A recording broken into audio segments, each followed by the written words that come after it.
It's 7 o'clock. We'll bring the meeting to order. Roll call, please. Hinterman, Here. Gooding, Here.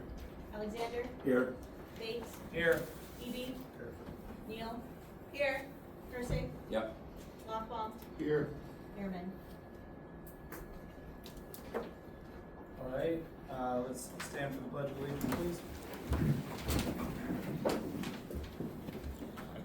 Allegiance to the flag of the United States of America and to the republic for which it stands, one nation, under God, indivisible, with liberty and justice for all. Okay, first item of business is the approval of minutes for the June 4th regular meeting. Any revisions, additions?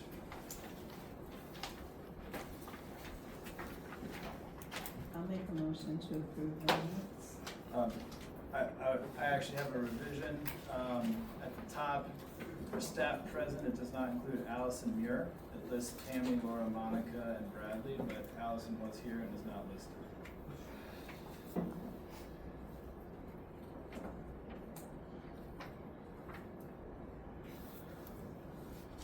Are you good with that, Julie? I'm fine with that amendment.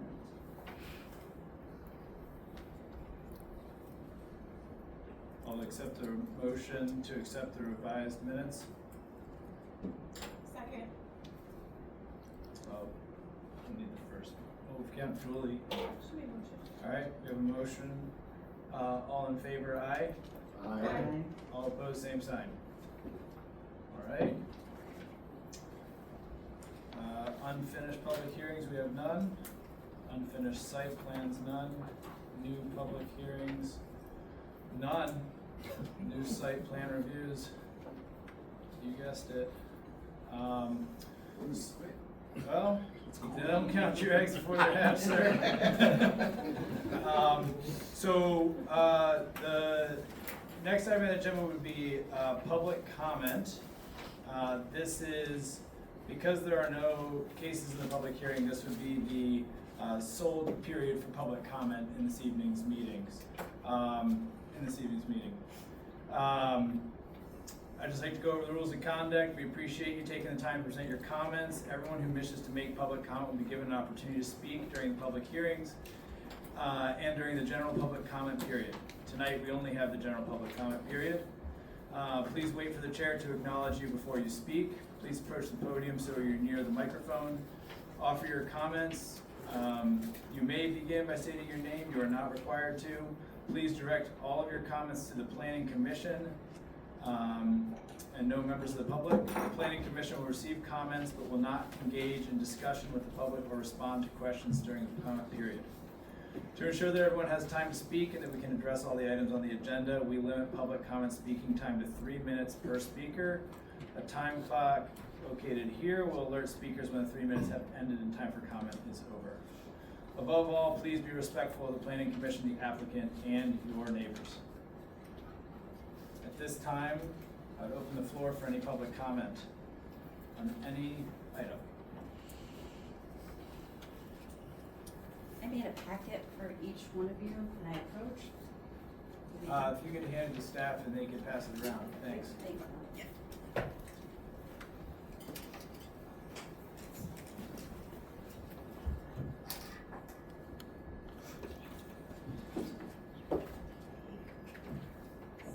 I might be short one. You might be short it. Julie. For short one. For short. It's fine. It's not a big deal. Thank you.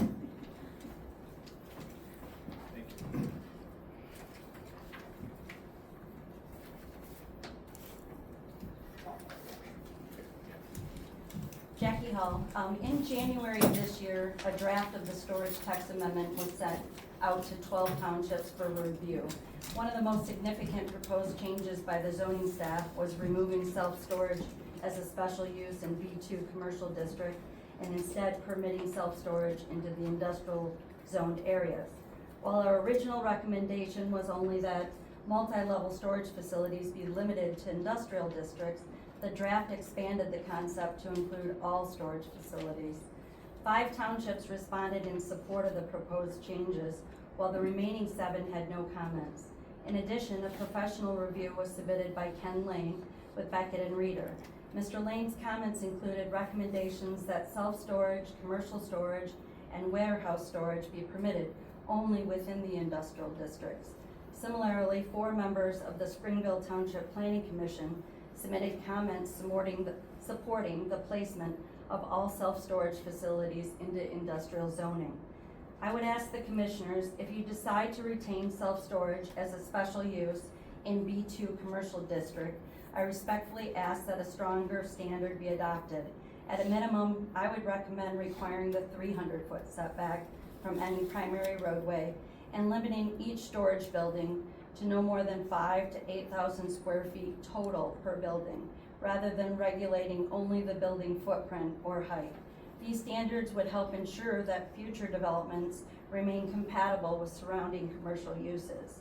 I also believe that commercial storage and warehouse facilities are more appropriate within light industrial districts than the B2 commercial areas. These developments often generate truck traffic, loading and unloading operation, noise, logistic activities, and are characteristics of industrial land use.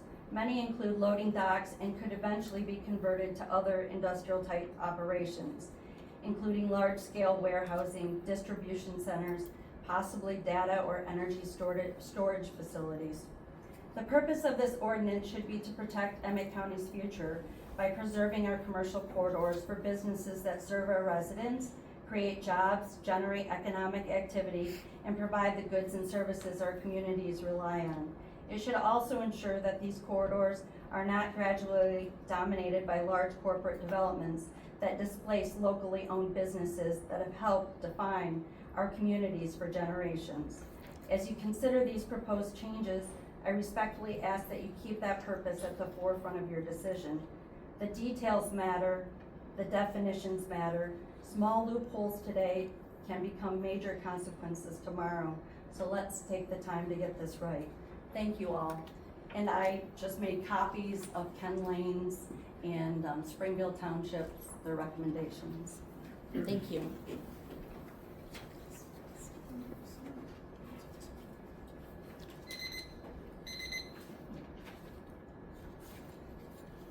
Any other public comment? Dave? Yes, sir. All right, you may approach the podium. For the new recorder. Good evening, everyone. Hello again. All right, so we got 3 minutes. I got to be quick.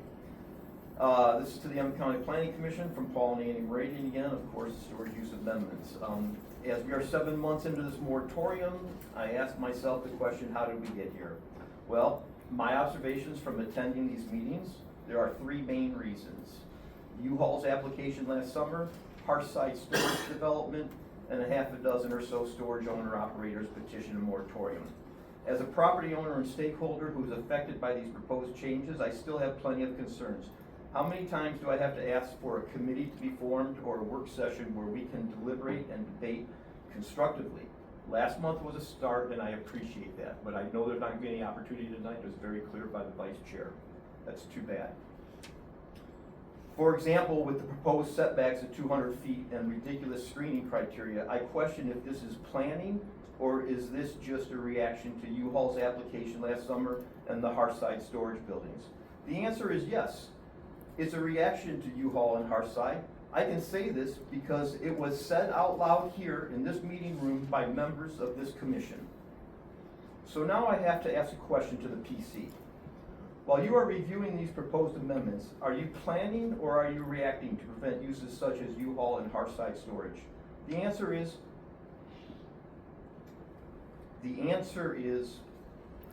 if the answer is planning, then including the stakeholders and members of the public should be a top priority, especially since you recommended halting everything for 9 months.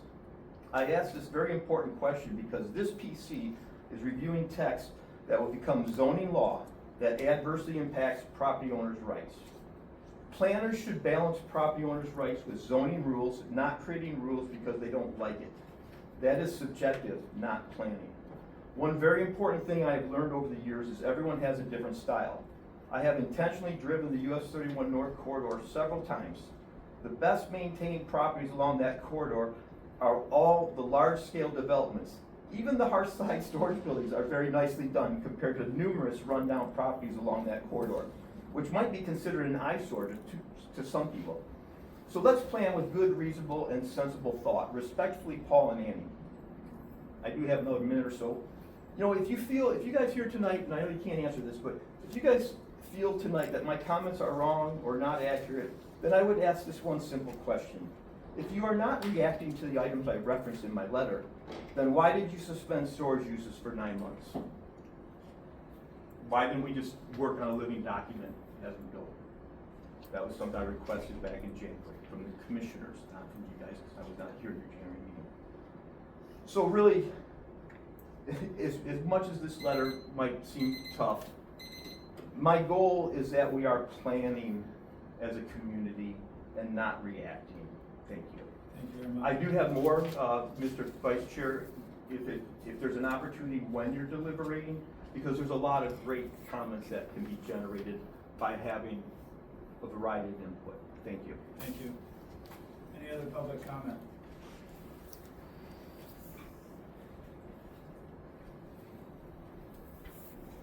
Hello. Matt Uza, Emmet County. I'm here today to speak on the proposed draft as modified by legal counsel on 6/24/26, section 2.01 definitions, section 26.30 commercial storage facility warehousing, and section 26.42 self-storage facilities. I'm recommending today that the commercial storage facility warehouses only be allowed in lighter industrial zoning, not in B2 zoning for self-storage facilities that serve a different purpose and other businesses should occur. Both should not be so close in definition where ambiguity can thrive. Today, I asked Emmet County planners to take the public comments into consideration.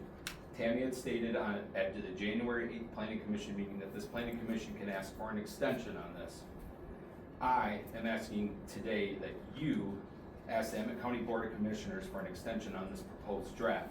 You guys have been working so hard on this, and that does not go unnoticed. The townships are going to need more time on this, and it shouldn't be rushed to complete. We do not want all of your hard work and diligence to be in vain. Let's demand feedback from the townships and get their eyes on this, as their expertise and support can help craft this properly. Thank you, and to everyone in time to support.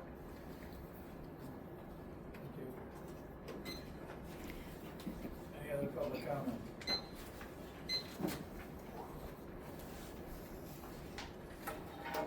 Hello, Board. Nate Hall. To add to what Jackie was discussing, in addition to the 12 cities, townships, and villages that follow Emmet County zoning, there are 9 other municipalities within Emmet County that have adopted their own local zoning ordinances. In the last few days, I've reached out to most of them. What I found is that the majority of these communities classify warehousing as an industrial use. Almost half put self-storage in industrial, while the other half either do not have an ordinance or wish their ordinances were updated to put storage to industrial. Mr. Bricker from the Village of Pellston noted that commercial storage and warehousing is zoned as industrial, and they have lots of industrial property in the Pellston area and send everyone their way. The Village of Mackinac City classifies self-storage, commercial storage, and warehousing as industrial uses. The City of Petoskey allows self-storage and industrial only. Warehousing is allowed in B3 with special use permit, otherwise set to industrial.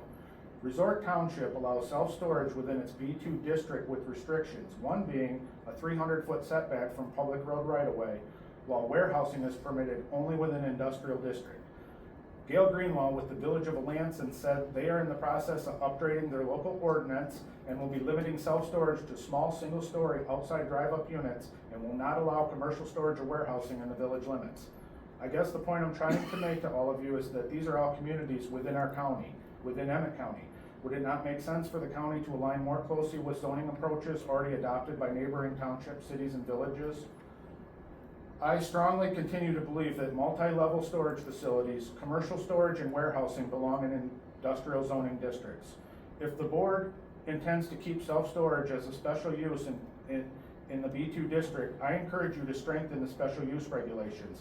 consider adding height limits, increasing roadway setback to at least 300 feet, as originally was recommended by staff, and establishing a maximum total building square footage and requiring any outdoor storage of rental equipment be located behind the buildings or set back at least 300 feet from the roadway. At Conway Storage, which most of you probably are aware that I am the owner, all of our rental equipment is located at more than 350 feet from the road behind our buildings, making it completely invisible from the highway. This demonstrates that a local business can operate for over 20 years successfully and take care of customers and also preserve the appearance and character of our community. Finally, I would ask the board to carefully consider the full range of uses that could potentially fall under the proposed commercial storage and warehousing land use category. For example, could data storage or energy storage be interpreted as a form of commercial storage or warehousing? Is that the type of development we envision along our primary corridors? I would also ask the board how data and energy storage facilities are being addressed within this ordinance. I haven't heard much of anything about data or energy storage since May. Isn't this included with the pause? Shouldn't we be discussing it? I also feel in my heart that Emmet County has always welcomed businesses of all sizes. Let's simply just make sure they're located where they belong and protect our commercial districts while supporting responsible growth. Thank you. Thank you very much. Any other public comment?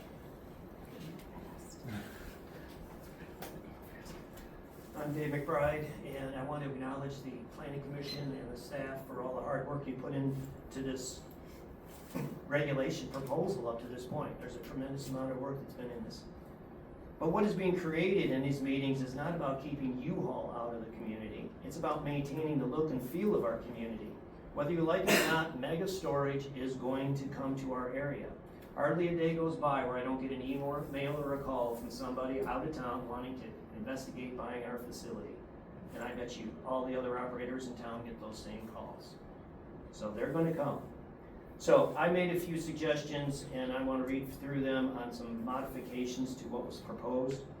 General standards, I really think that 200 feet should be moved to 300 feet from state highways for buildings, rental equipment, and outdoor storage.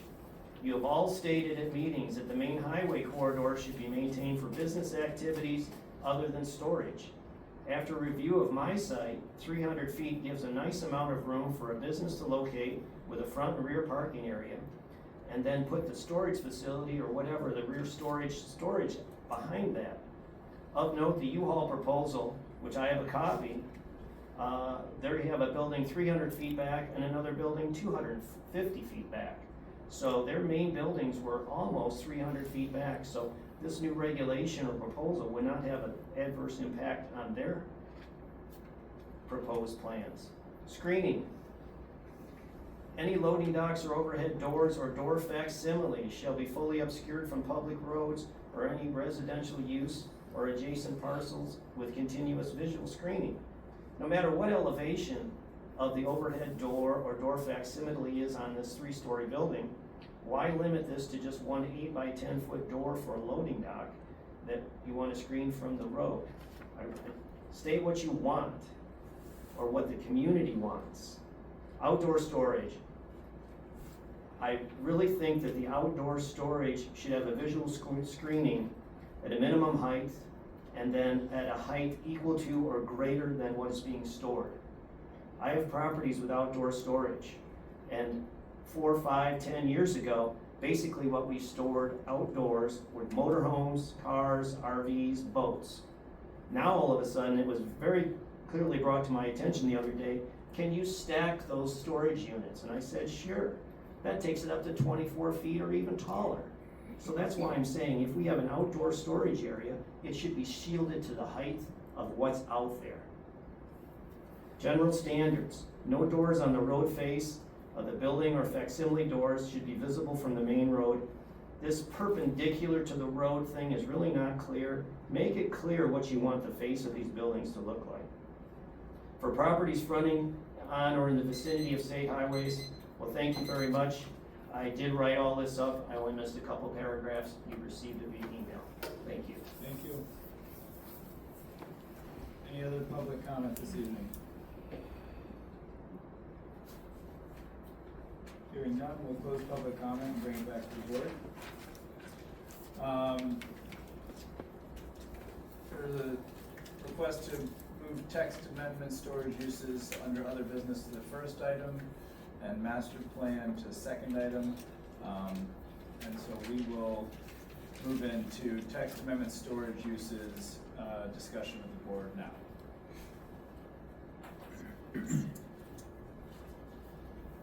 Any comments from the board? We received proposed drafts and then proposed draft as modified by legal counsel on 6/24/2026. Given all of the drafts provided to date, I would encourage the board to make sure we're all working off of the same draft when we talk. So that would be red at the top, proposed, all caps, draft as modified by legal counsel, 6/24/2026.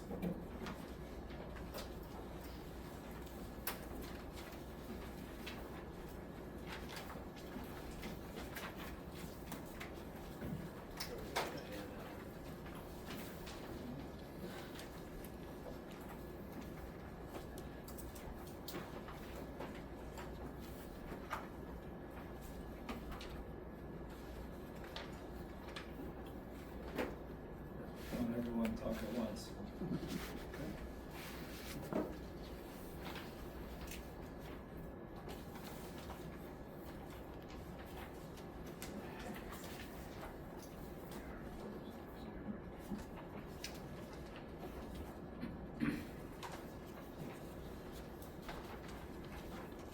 Any thoughts, additions, edits, questions, concerns? Well, I don't see that one that you're working off of. It had one other item on the cover of it that kind of was in a paperclip section. Well, one of the first things that I have that comes to mind is, if I correctly remember reading this, the commercial warehouse, I didn't see where it had a truck well or loading dock, whereas a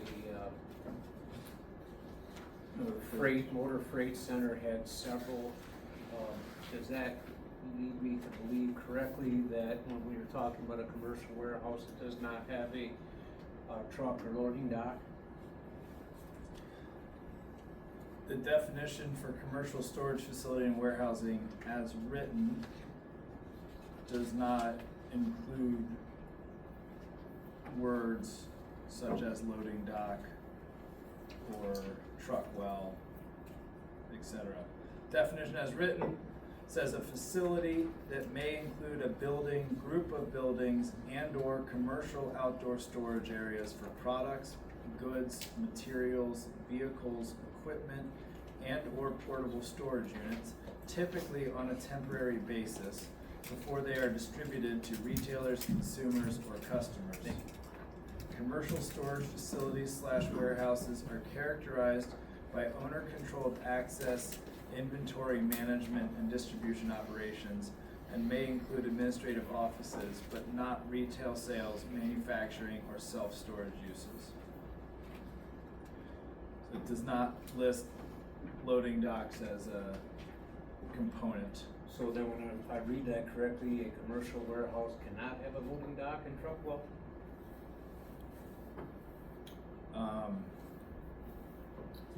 I don't think it's exclusionary by nature. It's only,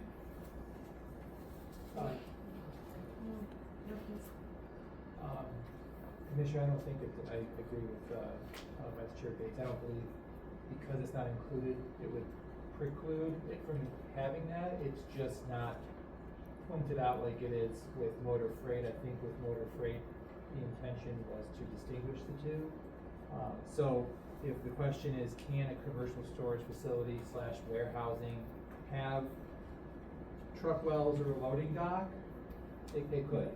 So then they could have as many as they wanted then? there is no stated limit. Not necessarily.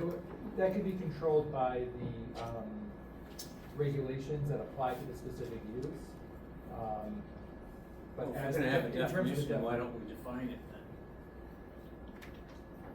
What's that? If we're gonna have a definition, then why don't we define it? Because I really don't see what the difference would be from a motor freight, terminal than a warehouse with 8 loading docks and truckloads.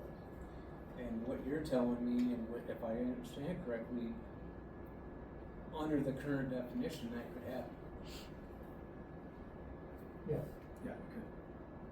The motor freight terminal definition as written is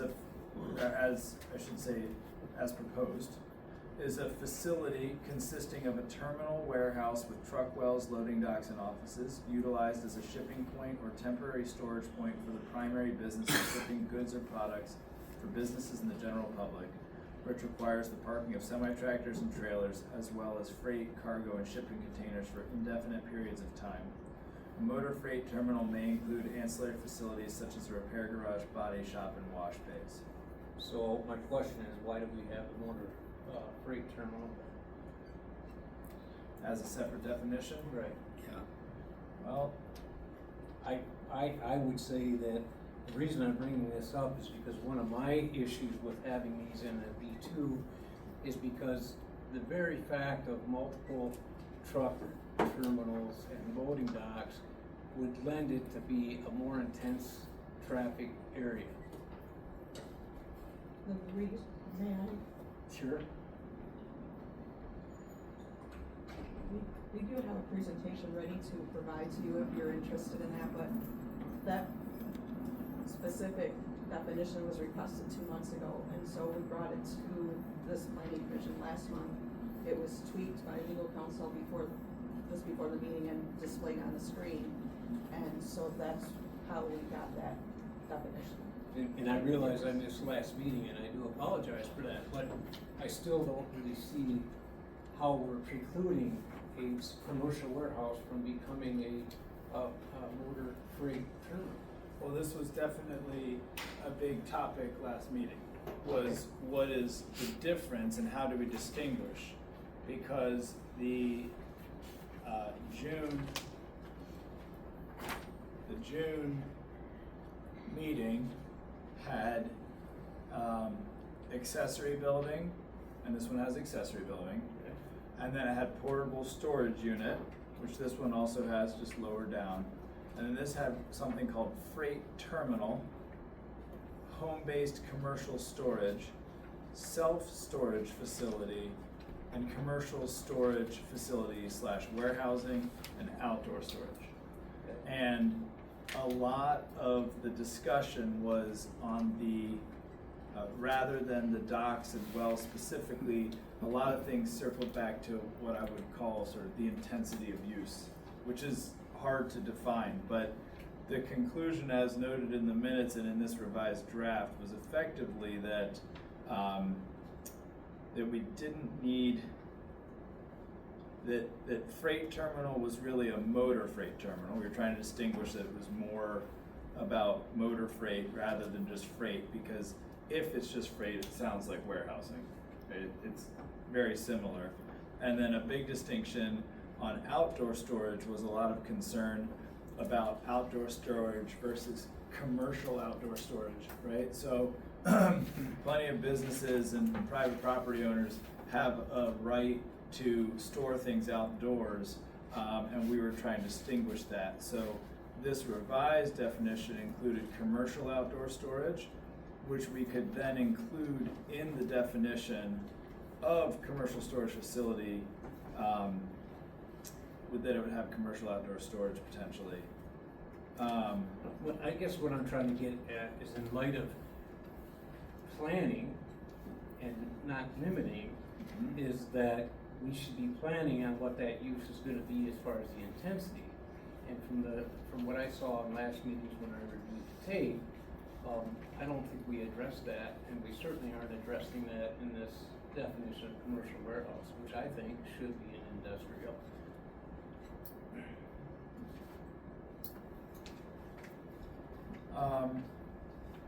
One comment or note I made was this definition includes the verbiage characterized by owner-controlled access.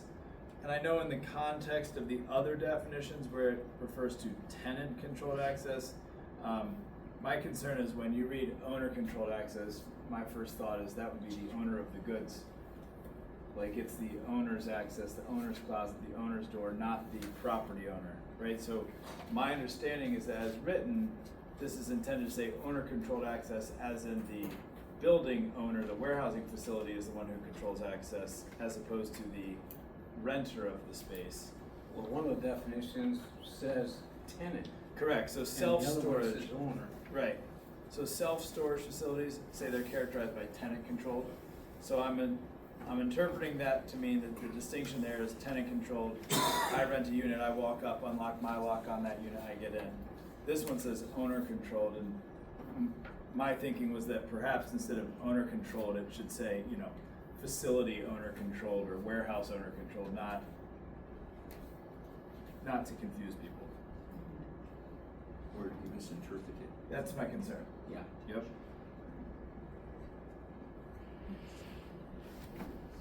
If loading docks or truck wells was added to this definition, how would you want that added and then to, I think that we should be able to define the number of loading docks on a commercial warehouse as a fair. Explain this to me. If I bought the freight terminal that's south of town on 31 in Charlevoix County, it looks to me like it's abandoned. And I said that was a warehouse, and I kept bringing trucks in there all day, moving back and forth. Would that really be a commercial warehouse?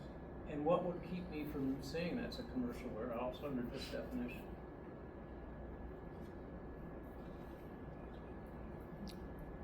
it's a valid point. You're talking about Bill Parker Motor Freight. Yeah, well, that's down on, isn't Parker Motor Freight down on That's in Emmet 31? County, That's what? 131 in Emmet County. I was thinking the one on 31 down towards Charlevoix by the Subaru by the bay. Is it Charlotte County? Yeah, that's what I said. Yeah.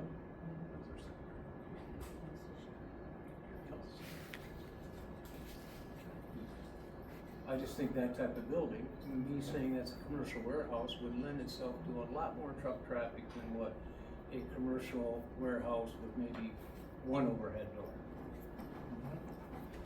And I think that was one of the intentions in the meetings that I attended, was the intensity of that use being in B2 as industrial.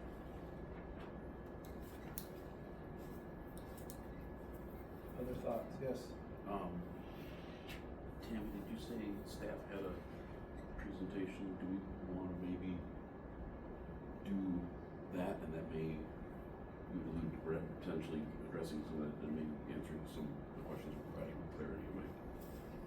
I think it could. I'd love to. We spent a lot of time on just the definitions last month. I'd love to get through these revisions before, you know, those images were all, I assume, the ones in our packet. The presentation. It's part of it, yeah. Yeah. So I'm good with getting to that. If there's any other board feedback on definitions on the draft as proposed, I'd love to get through that first. My thought process goes big to small. This is how I'm wired. So I'm thinking presentation first, and then maybe that potentially leads to answers for details and definitions. Maybe not, but that's my thought process. The concern is, where does one begin and where does one end? Mhm. Sure. Okay, do you do it based on bays? Do you do it based on the number of trucks? Do you base it on the type of trucks? I don't know. Well, I guess Where do I you just draw the wonder, line? you're right, but you have a definition of motor vehicle freight terminal.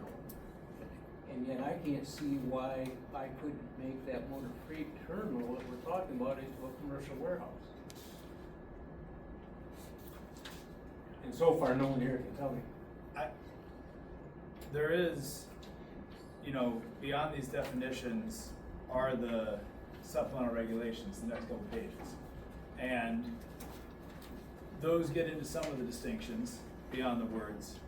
But one thing that's been brought up a lot, and why I think these distinctions matter a lot, why these words matter, is in the current proposal, commercial storage facility and warehousing is being proposed as a use in B2 and industrial, Okay. whereas motor freight terminal is only in industrial. I think that that's why those definitions in the supplemental regulations matter perhaps the most, is if we are having a hard time distinguishing between the two right now, that's gonna have huge ramifications for where the use can take place. And how we can defend it. Right, now, a lot of the comment and the, fire department feedback was to keep things in industrial, to keep it, clean and consistent. I think that if commercial storage facility and warehousing and motor freight terminal are both in industrial, the blurring between the two, the stakes maybe aren't quite as high. Well, and I agree, but I guess if I wanted to buy a piece of property that was B2 and tell the planning commission that I was gonna put it as a commercial warehouse and put 8 loading docks, now I have a freight terminal in a B2 district. That's right. And what's to prevent you from doing it? I don't see anything. Nothing in this as currently drafted.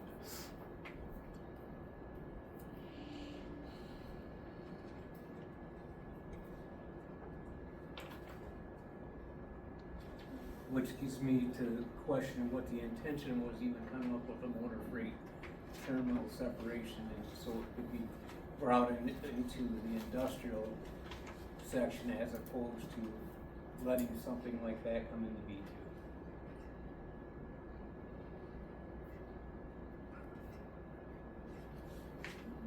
Well, motor freight terminal, something between May and June. Because the May What was storage, that? well, the May storage, so I had our May discussion notes here. It captured what the current ordinance had was accessory building, garage attached, commercial storage building, expanded storage building, both with no definitions, mini storage, warehouse, and storage area. Then April 9th, we reviewed a revision to accessory building, no change to attached garage, and this was our first stab at a definition for commercial storage building. And then it was discussed to remove the expanded storage building due to the similarity, and change mini storage to self-storage, warehouse to warehouse, but with slightly different definitions, and storage area to delete the definition. Then in May, we didn't change the revisions to accessory, we didn't change attached garage. We revised commercial storage facility and added a definition for FF1, FF2 commercial storage as home-based commercial storage. We removed expanded storage building because in the building code, we defined home-based commercial storage because in the building code, it would need to be classified as either residential or commercial. This came up, as you may recall, regarding the concept of these sort of storage condos or toy boxes where the uses were being blended. And at that time, it was the perception that staff did not see a need from a zoning perspective to create a specific definition based on those uses, thinking that it would be captured by the building department use classification. No adjustment in May on self-storage, on warehouse definition, and maintained the deletion of storage area.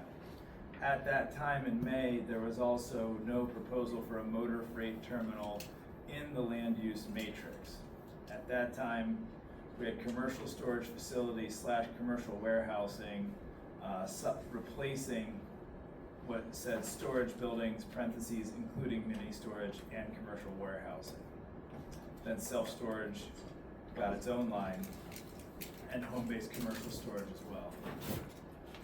So that land use matrix was there, and then we discussed that with the possible issues and concerns, potential tools for regulation, and what we could do.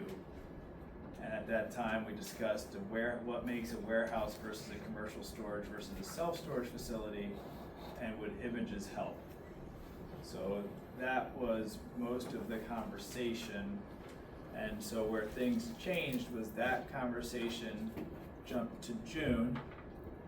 And in June is when we encountered the freight terminal terminology, portable storage unit, and some proposed definitions for self-storage updated, and commercial storage facility / warehousing with outdoor storage. I guess I'm just trying to understand. For months, we've talked about the intensity of the use and the traffic that's coming into that B2 district. And that's what we were trying to address. And then all of a sudden, we come up with these definitions, and it really, now we have not addressed the intensity of that B2 district. We haven't done a thing for that. If anything, we made it so it's a little more liberal.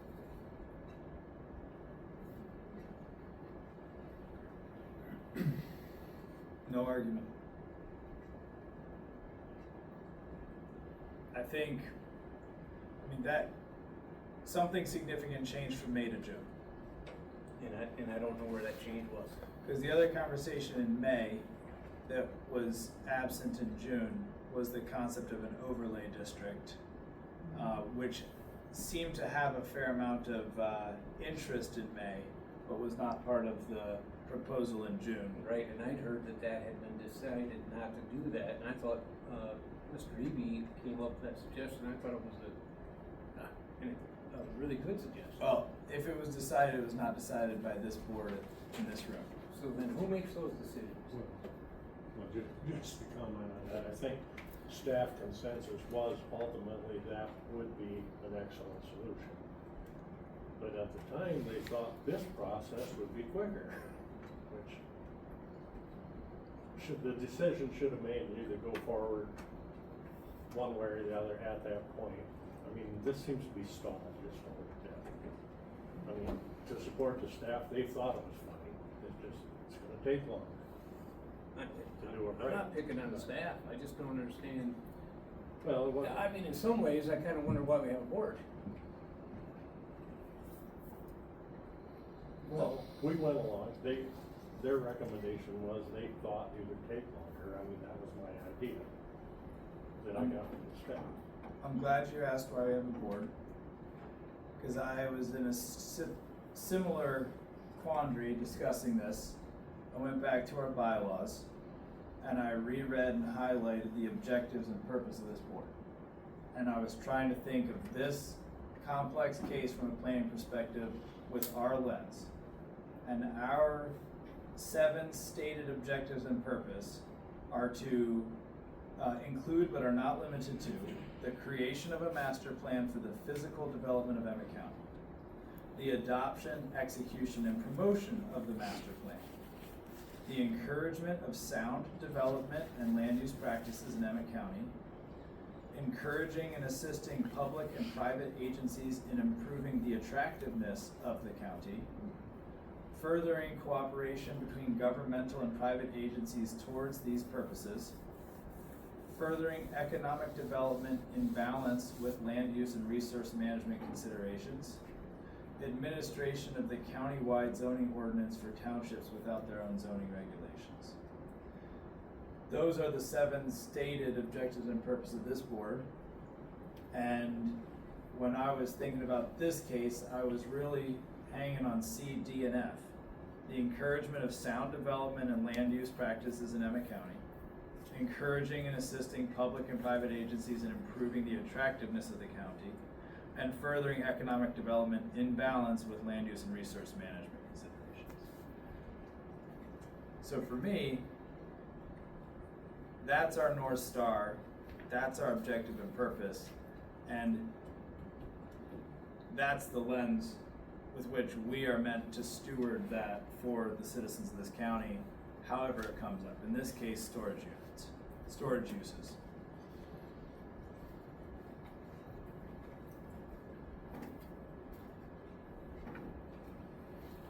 Which, I have to say, when you're looking at it from a county lens and from that perspective, the concept of an overlay district feels more appropriate. But I don't know that it's one or the other. I think both, I think getting these definitions defined is important, and an overlay district would be part of it. But I also think when we talk about sound development and land use and improving the attractiveness of the county and keeping economic development in balance with land use, where that comes home to roost for me is the B2 versus industrial conversation. Right. And the fact that we lack an abundance of industrial really should not supersede our North Star to guide this county.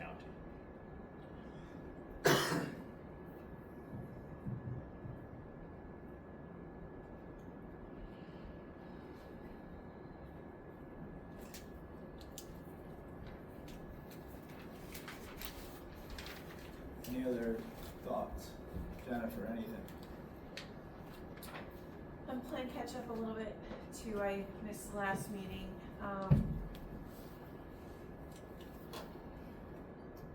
So the intensity discussion.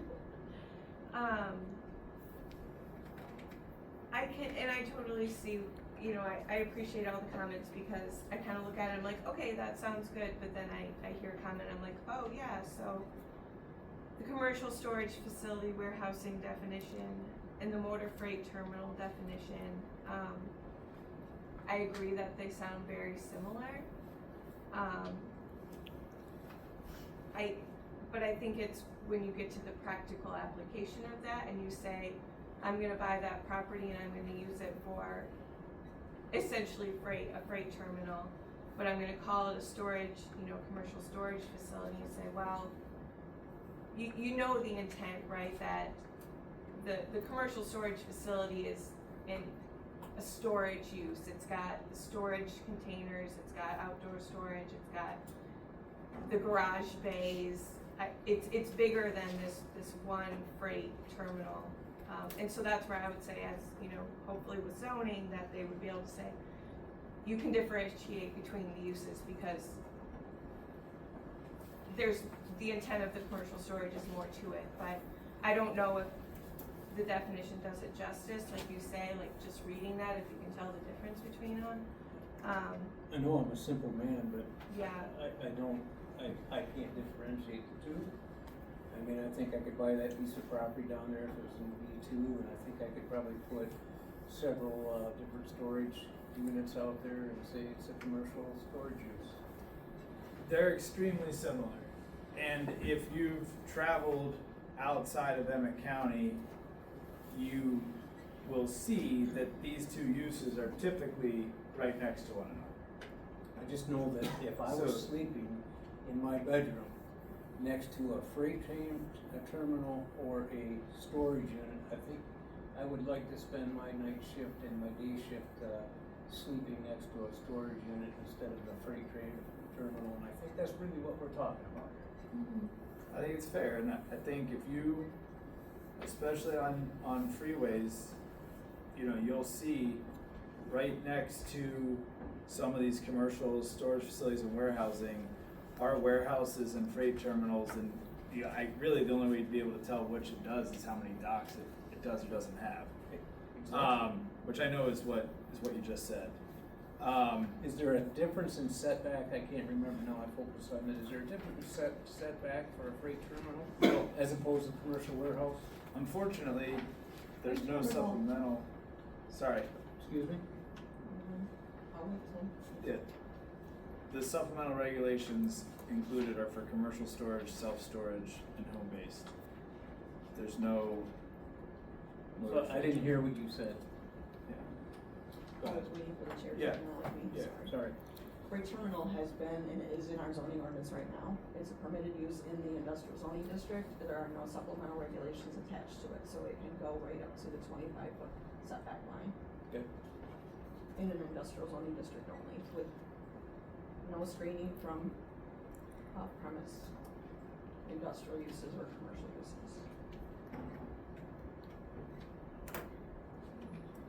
I don't know, maybe I'm the only one that's hung up on this, but I'm just, I mean, we're being asked to, To me, we're being, I just heard that we're doing things as reactionary and not planning. And I would say if we left it this way, we'd be more reactionary than planning by leaving it the way it is with no definition. I mean, if we have an attorney, maybe he can. well, that's where I was gonna go, is based on the way it's written now, is it defendable? If someone were to come in and try to be misleading and do something like that. And it Based sounds on like what we have anybody right now, comes is in it a by- defendable position? So if the concern is that the two definitions are too close, then we can modify that to make them more differentiated. And if the board wants to discuss how they would like that differentiated, to provide some guidance.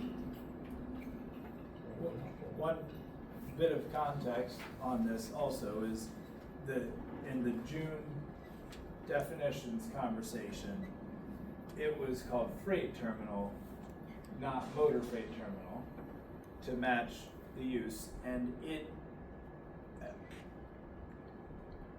my recollection of that conversation was we felt like that needed to be refined. And so it was decided to switch it to motor freight terminal, because at the time, it talked about facility or transportation hub for receiving, transferring, sorting, staging, freight, cargo, shipping containers between carriers, modes of transportation, destinations involving trucks, rail, air, maritime shipping for cargo transfer. So the definition was sort of a bit broader, almost like, you know, near a port of entry or something like that. And so agreeing that there was no functional sort of rail or maritime, you know, issues, we kind of made it more motor freight terminal specific. I think in so doing, it got even closer to commercial storage warehouse, commercial storage facility warehousing. They're very similar. And I'm quite concerned about, we often talk about the intensity of use, but it's really hard to define that. And it's even harder to enforce it. I mean, if you have 2 loading docks that each load and unload 100 trucks a day, or you have 10 loading docks that each do 10 trucks a day, it's still 100 trucks in and out. So it's tricky. I think intensity of use is something that is brought up a lot in discussion, but I think it's very challenging to enforce. Almost To impossible. me, it seems like there might be a simple solution, and that would be just allowed in industrial and not allowed in B2.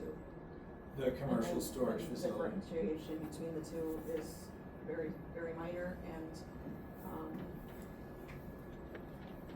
then you can't buy that B2 property and put one and call it something else.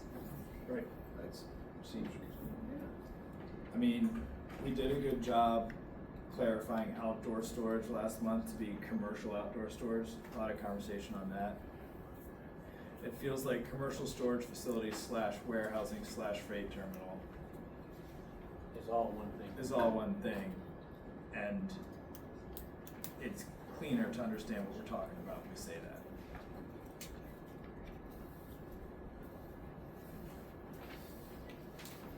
Chuck, any thoughts? No. Julie? So, I just want to be clear. So we're saying that commercial storage facility warehousing is only permitted in industrial. That's the We're going to propose that, and, Under the current under definitions, the I would current agree with you. definition. Yeah. Okay. And that motor freight terminal might not be different enough to get its own definition. It might just be part and parcel. Okay. Yes, sir. Mr. Chair. So, I think based on my recollection of the conversation, it seems that the intention with motor freight was to differentiate it from storage in that it was more of a transition from delivering a product to then moving that product out. So, looking at the two definitions, there's language in the motor freight terminal definition that talks about, There's a temporal distinction. right, Yeah. parking of semi-tractors, trailers, freight, cargo, shipping containers for an indefinite period of time. One way that could be used to, or could be done to better differentiate is to better distinguish that commercial storage and warehousing is for more of a longer period or longer term storage, whereas motor freight is for a shorter period. And how would you Off the top of my enforce head, that? I can't tell you what that period of time would be, but that is one way to better distinguish it. If the intention is to say motor freight terminal is more transitory, moving from point A to point B in the commercial aspect of things, versus the warehousing and storage of things. I think that is fair. I also think that highlights exactly the quandary we're in. Because as written, this says that commercial storage would be typically on a temporary basis, and freight terminal would be for indefinite periods of time. So we've already confused the two, and I don't think we're gonna be putting chalk on the tires of every shipping container to see how long it was there. So I think the key there is that for periods of time, indefinite or temporary, there's comings and goings. But we're saying that that's basically true for both. It feels like the real distinction is that warehousing, commercial storage, motor freight terminal, etc., is an industrial application, whereas self-storage, formerly mini storage, is the more permitted in B2, lower intensity, so to speak, though I don't love that term.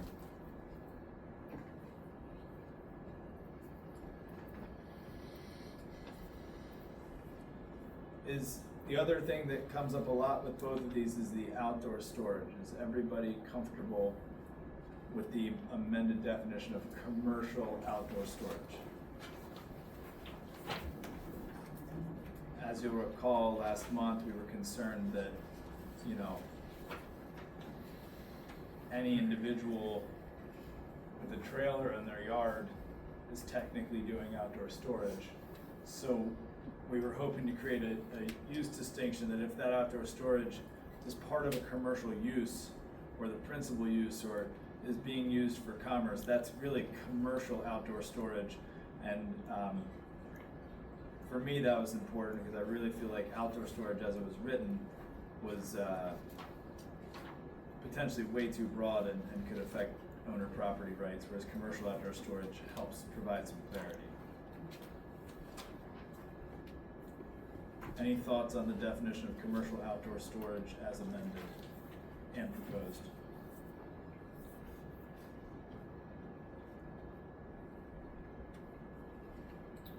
Would you want to add portable storage units to the definition? Of commercial outdoor storage? Yeah, products, goods, materials, vehicles, portable storage units and/or equipment. Oh yeah, so you're saying under commercial outdoor storage and the open air storage of products, goods, materials, vehicles and/or equipment also include portable storage units? I think so.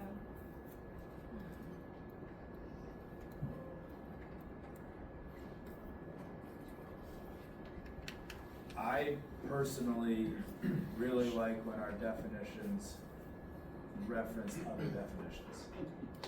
So, I like how commercial storage facility and warehousing calls out that it could have commercial outdoor storage, which we've Yeah. defined. Right. And it would make a lot of sense if commercial outdoor storage referenced portable storage units, which is a very possible use in commercial outdoor storage. So we could say, open air storage of products, goods, materials, vehicles, portable storage units and/or equipment. Is that agreeable? I think so.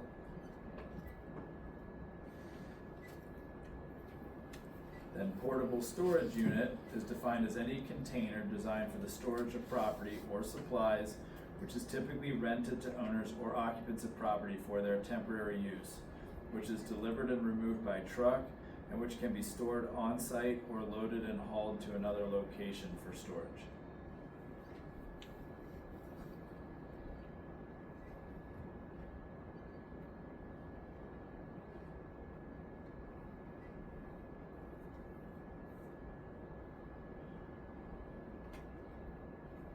Does that feel adequate for a PSU?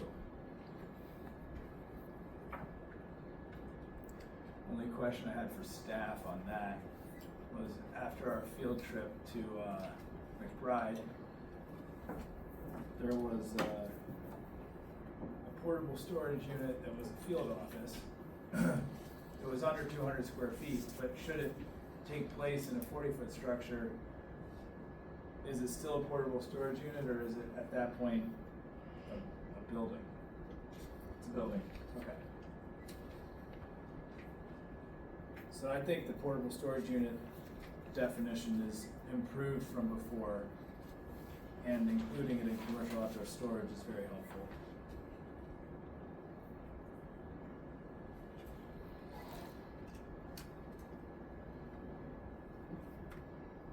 Any thoughts or concerns, additions, edits to self-storage facility? This was discussed at length last month. There were two options. We learned the difference between buildings and structures. A memorably eye-opening experience. And we landed on this sort of combined definition: a building or group of buildings containing individually leased storage units, lockers, or spaces that are rented directly to individuals or businesses for the storage of personal property, customarily related to residential, office, and/or local commercial activities.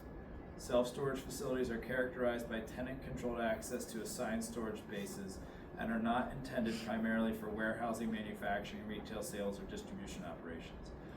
As you recall, this conversation last month between option 1 and option 2, we discussed the merits of personal versus commercial storage, and that a contractor using it to store stuff is a reasonable use, but is not necessarily personal. So this modified definition includes the language of and/or local commercial activities to provide adequate cover for those uses. How do we feel about the revised definition of self-storage facility? I think I'm good with it.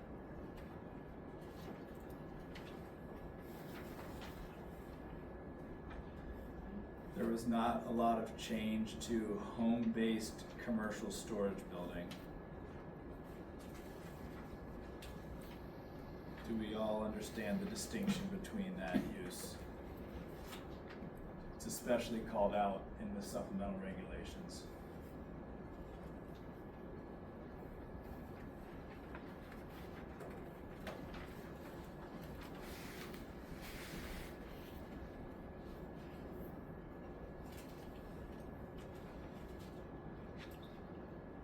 John, any thoughts? Not yet. Okay.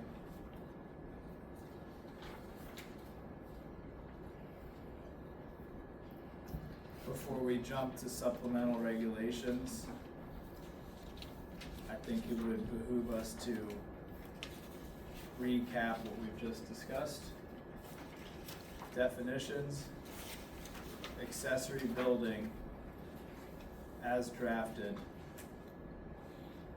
Any opposition or changes? Okay. Commercial outdoor storage as drafted with the addition of after vehicles, comma, portable storage units is inserted. Materials, vehicles, comma, portable storage units and/or equipment, period. Any concerns on that definition? I'm skipping the next one. Well, we'll get back to it. Commercial use. The use of property for retail sales. Now this, or similar businesses where goods or services are sold or provided directly to the consumer. As used in these zoning regulations, commercial use shall not include industrial manufacturing or wholesale activities. This is a distinction providing clarity on commercial use.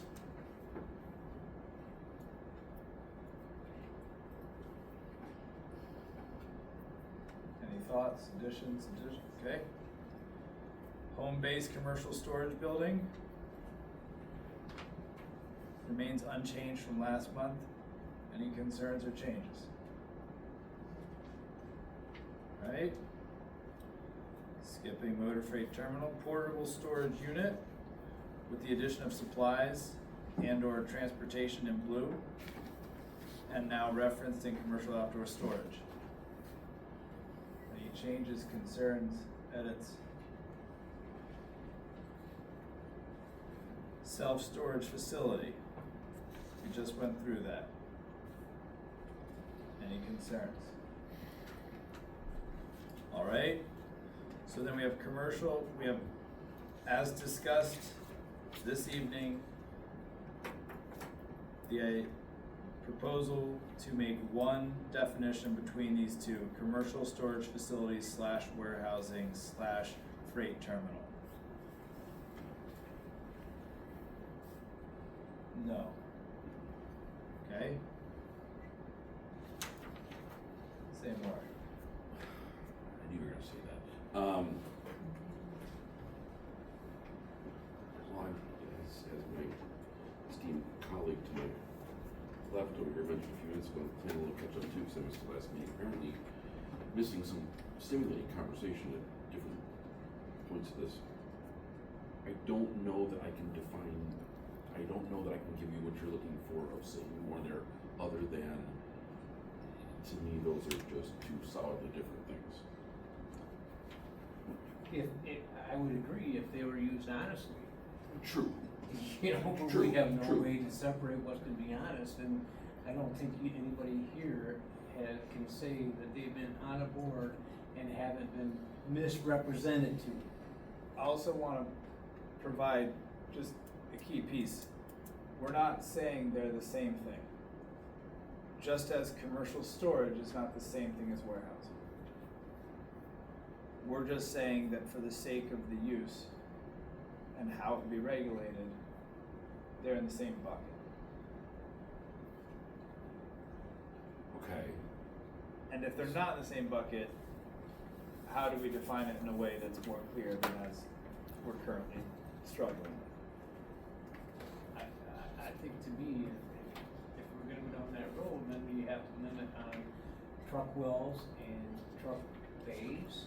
Since there's nothing there, then I can't, I almost can guarantee I could come in and give a plan to Tammy and Laura and say I'm gonna give you a commercial warehouse and end up having a freight terminal. I don't think under this, the way we got it, there's no way to stop somebody from doing that. And if you can't stop it, then why differentiate it? Or put it all in industrial? Well, let me ask this then. So if it is combined, then Tammy, Laura, staff, what does that do to your administrative activities? Does combining those two together dramatically change what you guys do on your side of the equation? Only if they're, well, if you combine them, then you can only allow them in certain zoning districts, so right now in the land use matrix, they're separated, so if you combine them into one definition, then you would have to combine them in the land use matrix into one location where they would be allowable.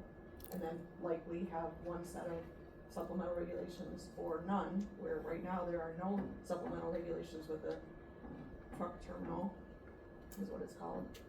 And there's proposed supplemental regulations for commercial storage facility and warehousing. Then it would be better to keep them separate. Well, Is that what I'm getting? better would be a subjective term there. True. It depends on what you want to see happen. It not going into the wrong area. I thought that's what we're talking about. Sure, but consider, like, true, but, you know, under Article 14 for industrial, it's a 30-foot front setback. And the supplemental being discussed for commercial storage facility is 200 or 300 feet. So it's a 10x difference, which is Mr. Gooding's point. If you want to operate a freight terminal, but can say reverse that, if you want, if you were an industrial and did a trucking terminal as it's currently framed, you would have a 30-foot setback, and if you were to do a commercial warehouse under the supplemental, it'd be a 200 or 300-foot setback. So, to this point, nobody would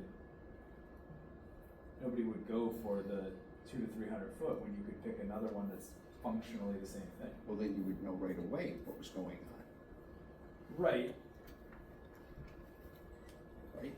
Except that right now, the other big distinction is truck terminal is only permitted in industrial, and the commercial storage facility and warehousing as proposed is in B2 and industrial.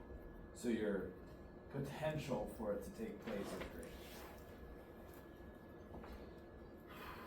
I mean, and the point, I think I'm not an attorney, but I think that if we wanted to define commercial warehouse and put it in B2, then we say it has one truck bay.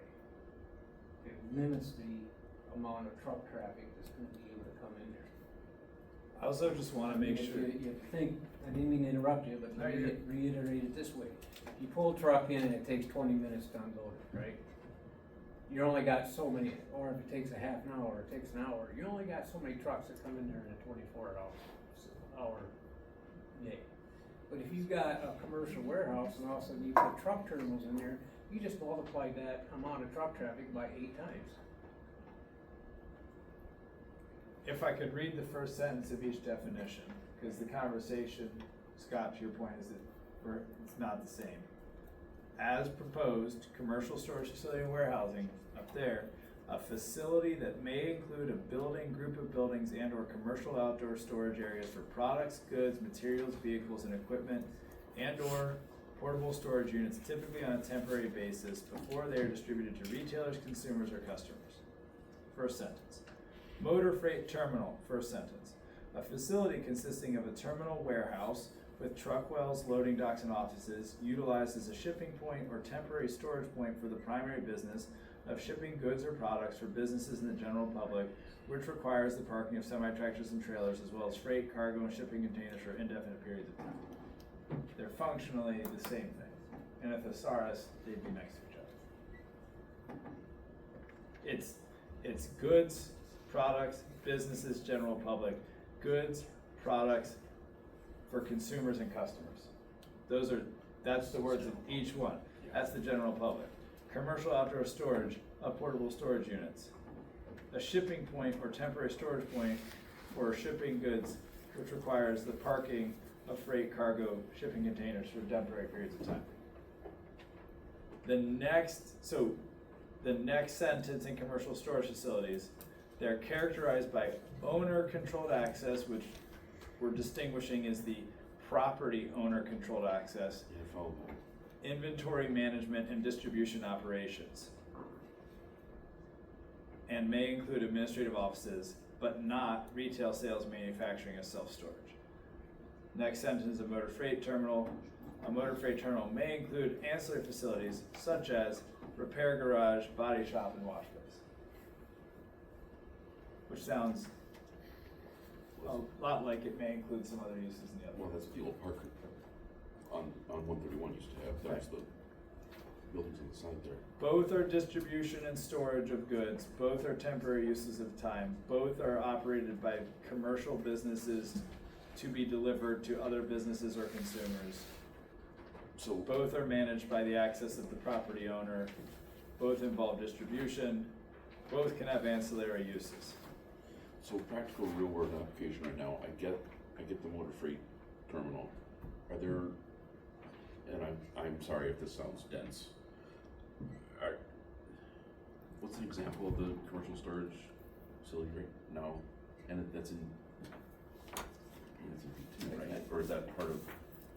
I guess the question is, under the current definition, why would we not allow a truck terminal in a B2 district? Under the current definition. I mean, under this definition we got here, Yep. then, well, what I'm saying is, I can turn a warehouse, under this definition, I can turn a warehouse in a truck terminal. Why wouldn't we just let the truck terminal into the B2? Intensity of use. And the intensity use would be the same if I put 8, truck terminals and loading docks on a commercial warehouse. You're both saying very similar things. The difference is right now they're each allowed in different districts. If they were both in B2, Right. there'd be no reason to do the other application because it would have many more supplemental requirements. If they're both in industrial, then you don't worry about somebody exploiting the intensity of use. And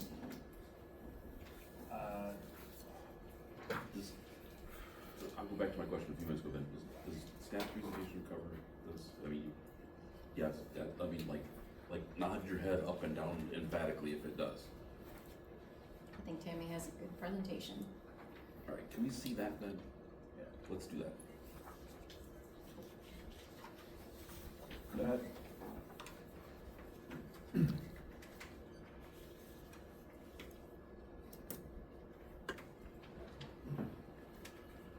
Yeah, it's here somewhere.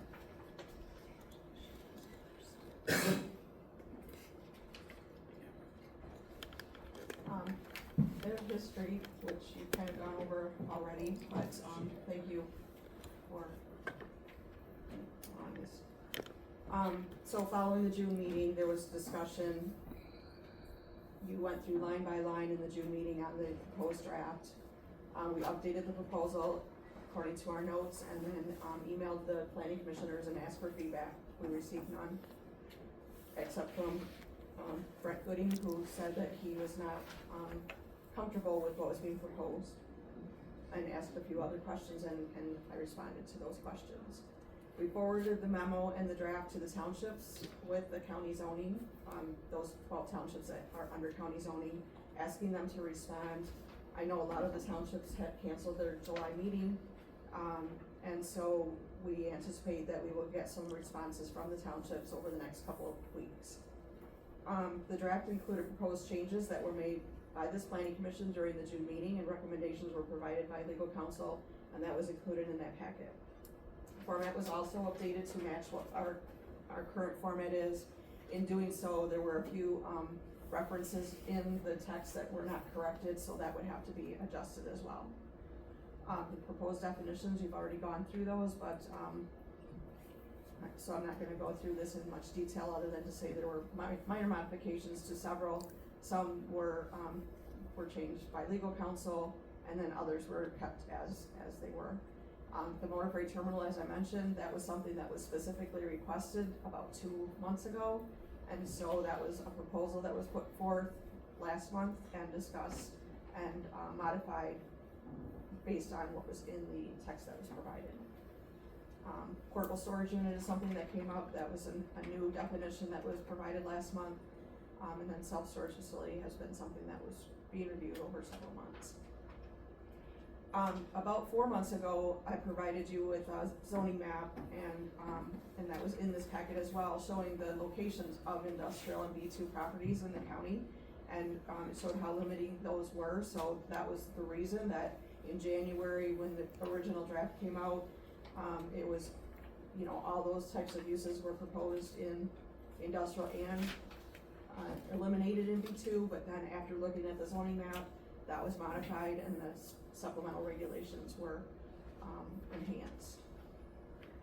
As I mentioned, motor freight terminal, the definition was changed, but freight terminal or trucking terminal, trucking facility has always been in our zoning ordinance as a permitted use in industrial zoning district. Here is the zoning map, so it's just showing the Emmet County storage sites that we could identify, and then the B2 zoning districts and the industrial zoning districts, and then all the Emmet County parcels. So the purple would be the industrial, the red is the B2, and the blue is the storage sites. And I broke those down by townships. So Springville Township has no industrial sites, they have no B2 sites. Bear Creek Township has the majority of the industrial sites. 203 of those sites are located in Hearthside Grove, so those are not gonna be likely turned into storage facilities, but, that is one of the locations where industrial zoning is in place, and then adjacent to that as well, where Foshman Industrial Park is, and then adjacent to Foshman Industrial Park, there's also some additional industrial zoning. Also, on M119, there's some industrial zoning where Misaki Corporation is located, and then on the south side on US 131, where Parker Motor Crate used to be, or where Killen's factory is now, or Killen's distribution center is, that's an industrial zone. And then north of that, there's some B2 zoning that has a PUD overlay. Cut Stone is located in the B2 zoning district. And then as you travel north on US 131, there's some business zone properties, and then there's a B2 zone on Anderson Road with storage facility there. On Howard Road, you can see there's a small area that has storage facilities, and that is zone PUD. And then as you get closer to the city of Petoskey on Howard Road and River Road, there's some industrial zoning in that location, and there are some industrial uses there as well. I did run a spreadsheet of all the industrial and business zone properties within the county, so I do have that available if anyone is interested in seeing that.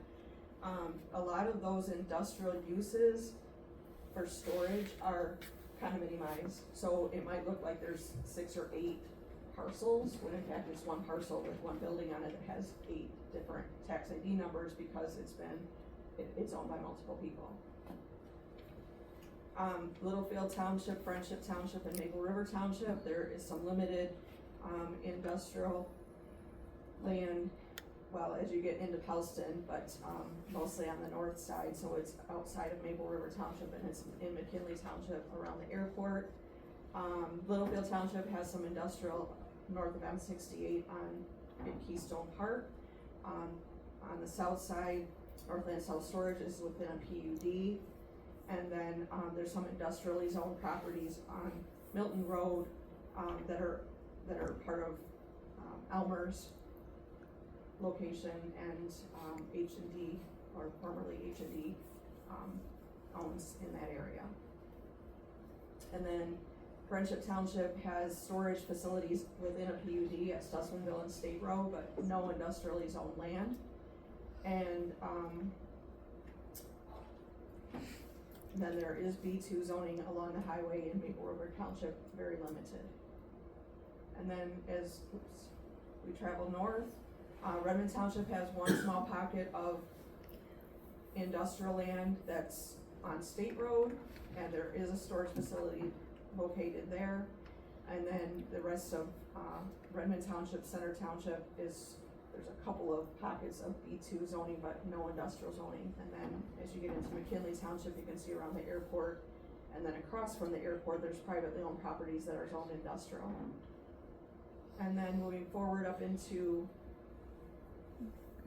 Cross Village, Bliss, Carp Lake, and Wawatam, there is in Carp Lake Township, just north of Lovering, where Emmet County Road Commission has their property, that's zoned industrial. Cross Village Township has some B2, but no industrial. In Wawatam Township, there is some industrially zoned properties, mostly owned by the village of Mackinac City, and that there are some storage facilities there, but it's being converted. There is some housing going in there as well. So we provided the supplemental regulations that were sent to the townships as a result of going through line item by line item last month.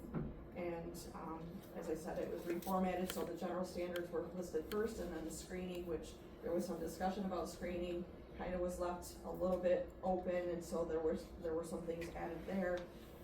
Also, there is a provision that says buildings with access on 3 or more sides must have vehicular access on all 4 sides. I think that one needs to be definitely tweaked to be more clear on what that means. Signage, there was a provision added about signage about 20 feet, that would have to meet the standard. It would have to be, signage would have to be lower than 20 feet, and then, signage as defined, so the facsimile of a door might be considered a sign by our definition. It would be considered a sign by our definition. So we went through supplemental regulations for each of the 3 uses that were proposed.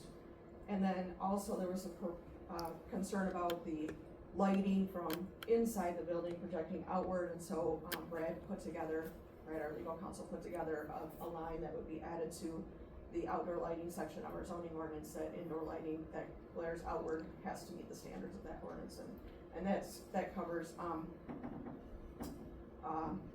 foot candle levels. Yeah. And so that would be addressed. We did get a fair amount of public comment. The majority of it came in after the last information was emailed to you, so it was on your desk tonight. This is a summary of what was received.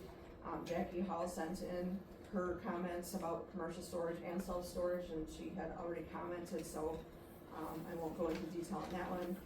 Nate Friel sent in comments about both commercial storage and self-storage, indicating that he thinks that it should only be limited to 2 stories or 30 feet in industrial, and it should be in industrial only for warehousing and commercial storage facilities.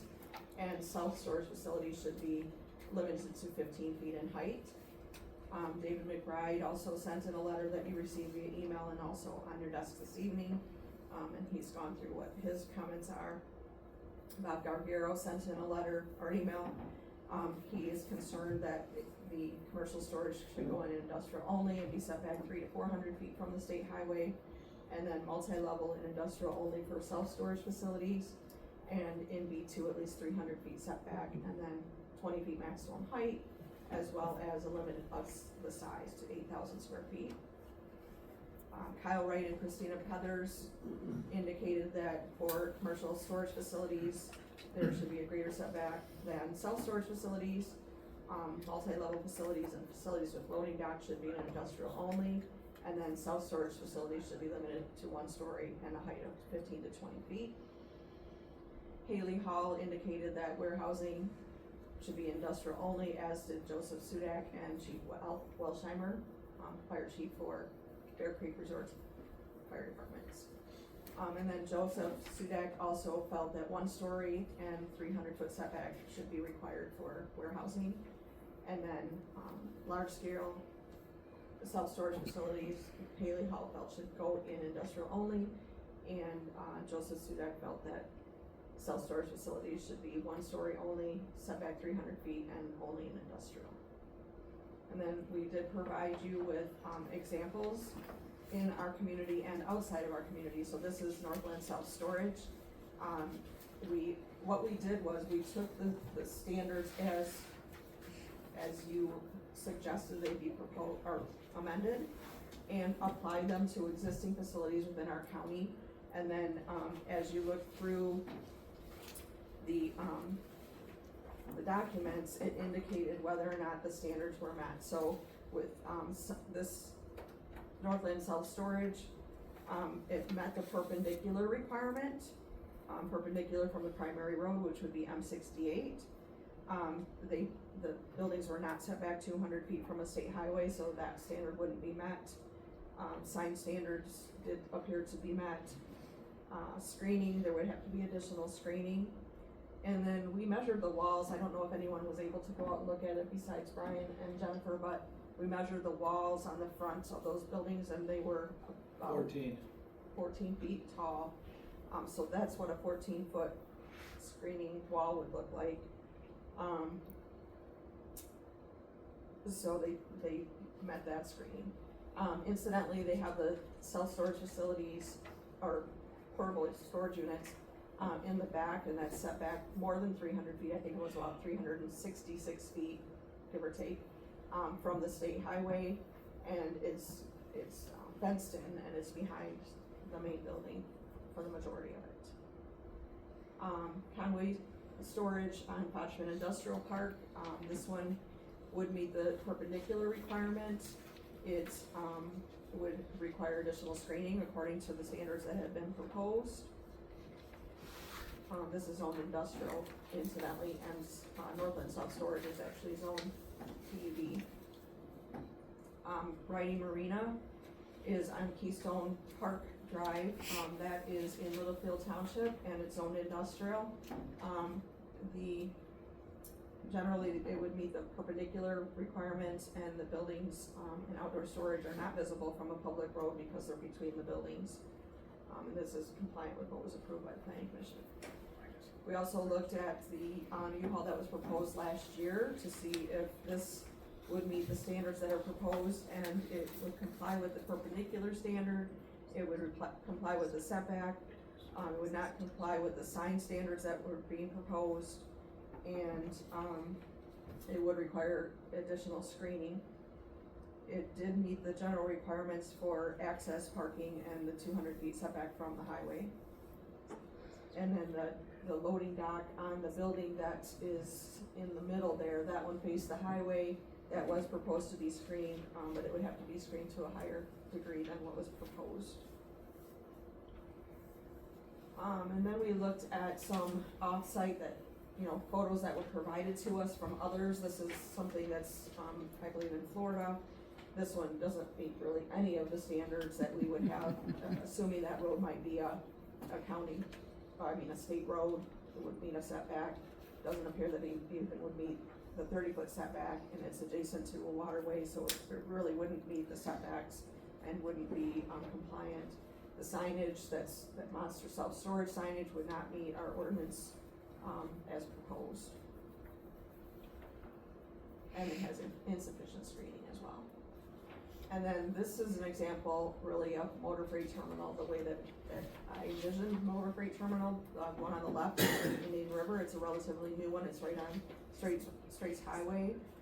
It sits back off the road maybe about 150 feet. It is perpendicular to the road, and it is not screened at all. But it is fenced in. And then the other one is in Keystone Park, and that is Cisco Food Services. That is a freight terminal that was approved as a freight terminal in a property that's zoned industrial, and it would meet the standards that are being proposed.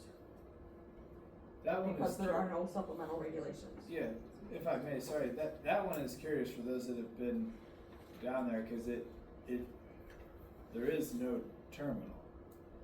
Like it's trucks in a lot. It's just one little office. I used to work there. Right, but there's no like loading dock. No. It's just trucks and trailers swapping in a parking lot. So it's a terminal by function in that things come and go, but there's no Warehousing. Yeah, right. There's no warehousing. It's, Yeah. it's almost more like outdoor storage, commercial outdoor storage, and that nothing is in a building. But it's in industrial and it's off the main road, so it's not. But it's interesting because it raises the question of what a terminal looks like. Well, terminals is just a point on a map. Spot, It could right. have buildings, it could not have buildings, it could have whatever, it's just a place with buildings. Yep. So, some of the discussion that we've had in the department after we, were able to apply those standards to a few of these is, maybe industrial is the location for those commercial storage facilities. We have had that discussion, based on what we are seeing could be allowed in the draft that's been reviewed. We would ask that you consider your actions tonight to, prepare legal notice to proceed to public hearing, for consensus for staff to update the proposed text and return with an updated draft. Consider the September 1st resolution that is looming on us, or other suggestions. And that's. Thank you. Can I ask a couple of questions? Yeah, go ahead. Tammy, you mentioned the condominiumized sites. Were those storage units? Mm-hmm. Or they are? Yeah, the US 31, those are condominiumized. There's some in Keystone Park that are condominiumized. Or, I'm sorry, they might be, they would have individual units with their own tax ID numbers. The ones on Howard Road are condominiumized. And I think over towards Bay Shore too. It's not Emmet County, but Yeah, a lot of them in, Yeah. Resort Township. Resort, Bay in Harbor. Bay Harbor, those yeah, would be. Those are all counties, yes.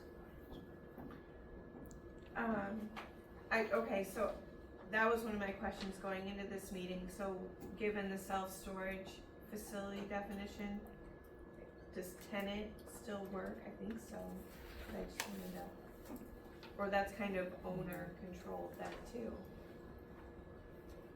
I mean,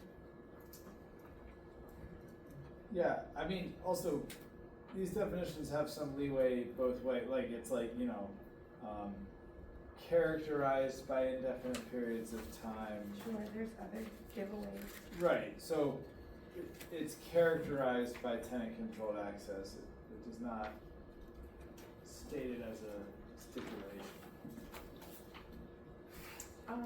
Okay, and then, the Ride Marina, what was the building height for those, do you know? I don't know off the top of my head. It's probably, They're 14 or 16 feet high. They are pre-existing conditions before we bought 30 years ago, just so you know. They were not anything that I had anything to do with. They're not what, sorry? I had nothing to do with riding Marina. It was a pre-existing condition. Sorry to interrupt. Thank you. And then last one, can I see the table that you have? You mean the Yes. spreadsheet? Yes. 15 please. pages on Yes. letter This is size. Christmas, thank you. There are some summaries on the right hand side. When we get to it. Okay. Did we get this on bylaws? so, Okay, thank you. thank you for that presentation, and that, if you wanna reference those slides, they're included in the packet. I think we owe it to ourselves and to staff and to the public to get through the supplemental regulations, which we did a bit of, but we need to do some refining. And there are supplemental regulations for commercial storage facility / warehousing, self-storage facility, and home-based commercial storage building. As stated, there are no supplemental regulations for a truck terminal or freight terminal or motor freight terminal as described, it's used by right in industrial zoning.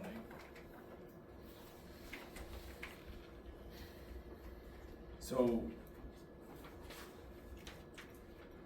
I guess I would open to any board comments on supplemental regulations of these uses. Also note at the top of each supplemental regulation 26.30, 26.42, and 26.09.3. The first thing is the districts where it's permitted or permitted with special use permit.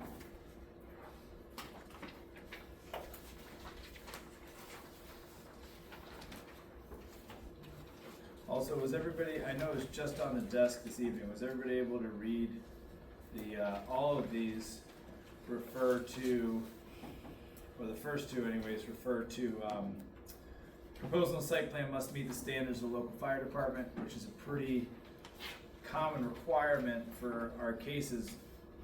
Was everybody able to read the letter from, Fire Chief Al? I was.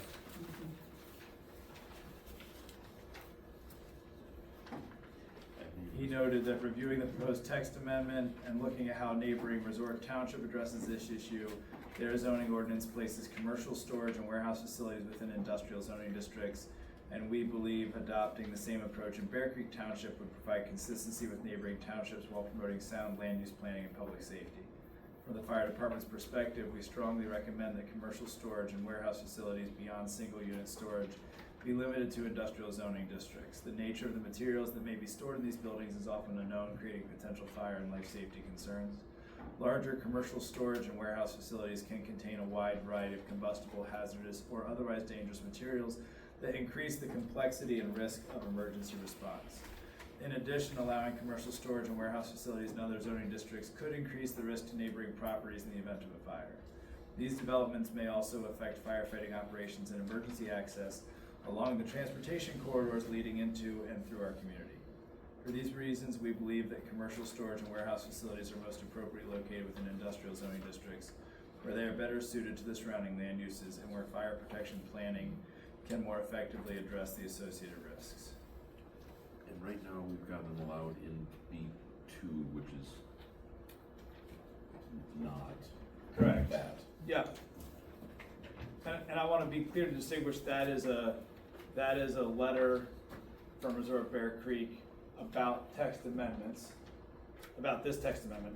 Separate from that, in the supplemental regulations, is the proposal and site plan must meet the standards of the local fire department, which is what we typically see with things like Knox boxes, access, etc. And I tend to agree with the chief pretty much. What was that?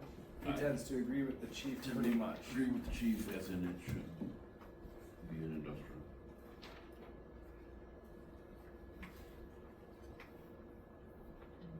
So, commercial storage facility slash warehousing, section 26.3. First line, B2 and industrial. Any suggestions, additions, changes, edits to that?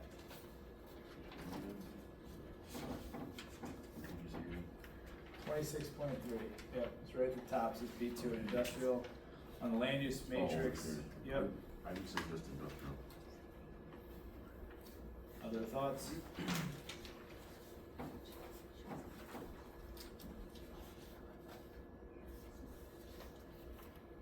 Mr. Gooding? Read.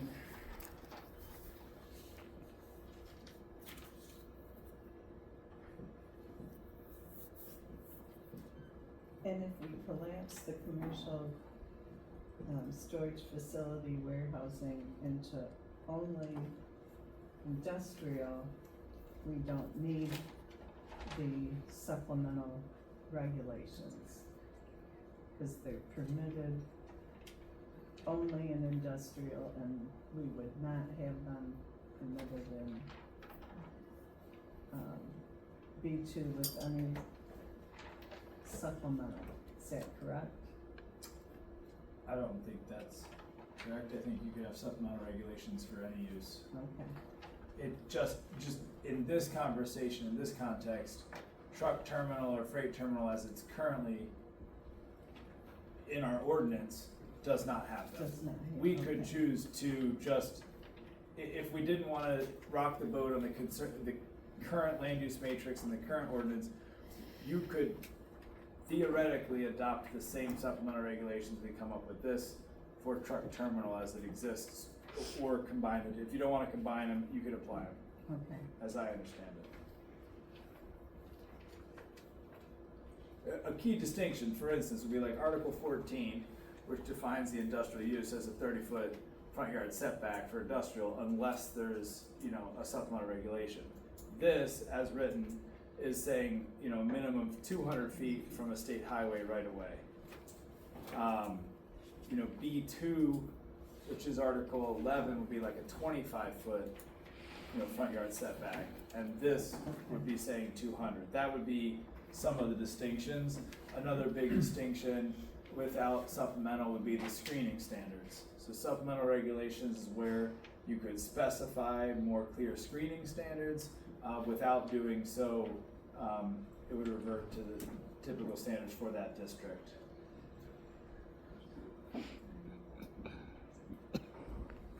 So there are ones that are already existing in B2.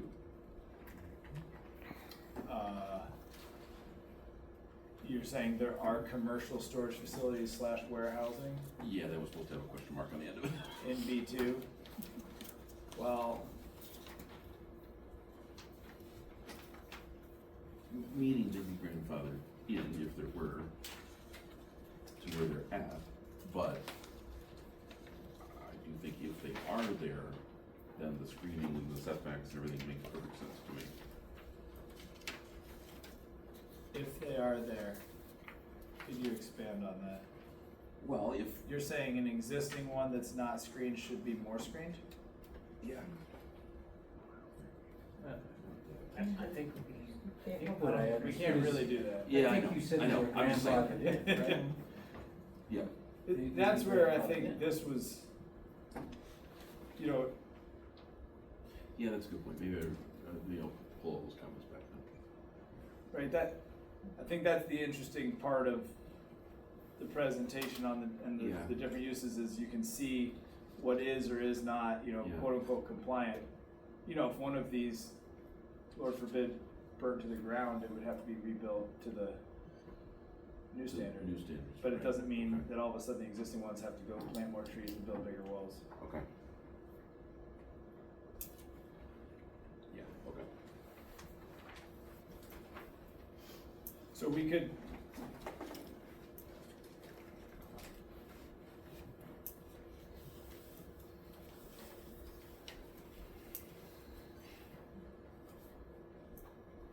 Jen, do you have any strong thoughts on 26.3? Just to clarify what Scott said, so mini storage right now is allowed in B2. Yes, as a special. That's special use. As a With special. supplemental regulations. Okay, that's what I thought, because I was thinking of the one, by, like, the Pet Supplies Plus. Yes, that's in the B2 zoning district, but Okay. that's not commercial storage facility warehousing. Right now, Right, I'm all of those are combined into one category in our Right. land use matrix. just trying to get my levels of intensity, That's, my Yeah. bearings. So what I'm thinking, in terms of B2, I tend to agree that we probably should change to just industrial. But being aware that there are, like, I think of like Meyer and Olison's, which I believe are also B2, commercial uses with a warehousing freight terminal component to them. Just being aware that those are out there and that, you know, a commercial to commercial use, I sort of have a little bit of an issue, you know, if it's a large grocery store versus a storage unit.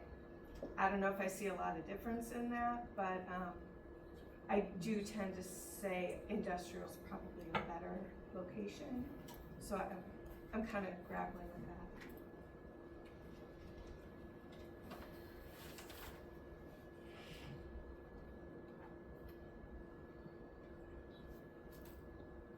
I don't know if this is a dramatic tangent or not, but what you just said is interesting. So, I mean, we've already got Walmart's and Myers's and Olson's and whatever, okay, so let's say Publix, I don't know. Publix there. If they were to come in and they've got their truck bays and stuff on the back of the buildings, does what we're talking about affect that at all? No, that's a retail establishment, Okay. it's a retail business, it's not. Okay, cool, that's what it I mean, is. there's a component of their business, but their primary business is retail sales. Okay, alright, good, yes. Found that interesting, and just make sure we weren't affecting something we didn't intend to affect. Which I kind of think is more fitting for a B2 is to develop retail businesses, and then that maybe I'm off on that, but that's what I look at. Yeah, no, and I had my marker. Yeah, and going to the B2 discussion, if we're gonna talk about districts, you know, what is B2, what's the intent of the district? Article 11, General Business District, the B2 General Business District is designed to provide sites for more diversified business types and are located so as to serve passerby traffic. So much more of the retail established, like, that's what I would say, more of the retail passerby traffic, versus a storage, which is, you know, kind of a specific person going there. So like, that's why I say storage use is probably not a great fit in B2, but we sort of went down this road because we know industrial is so limiting, so.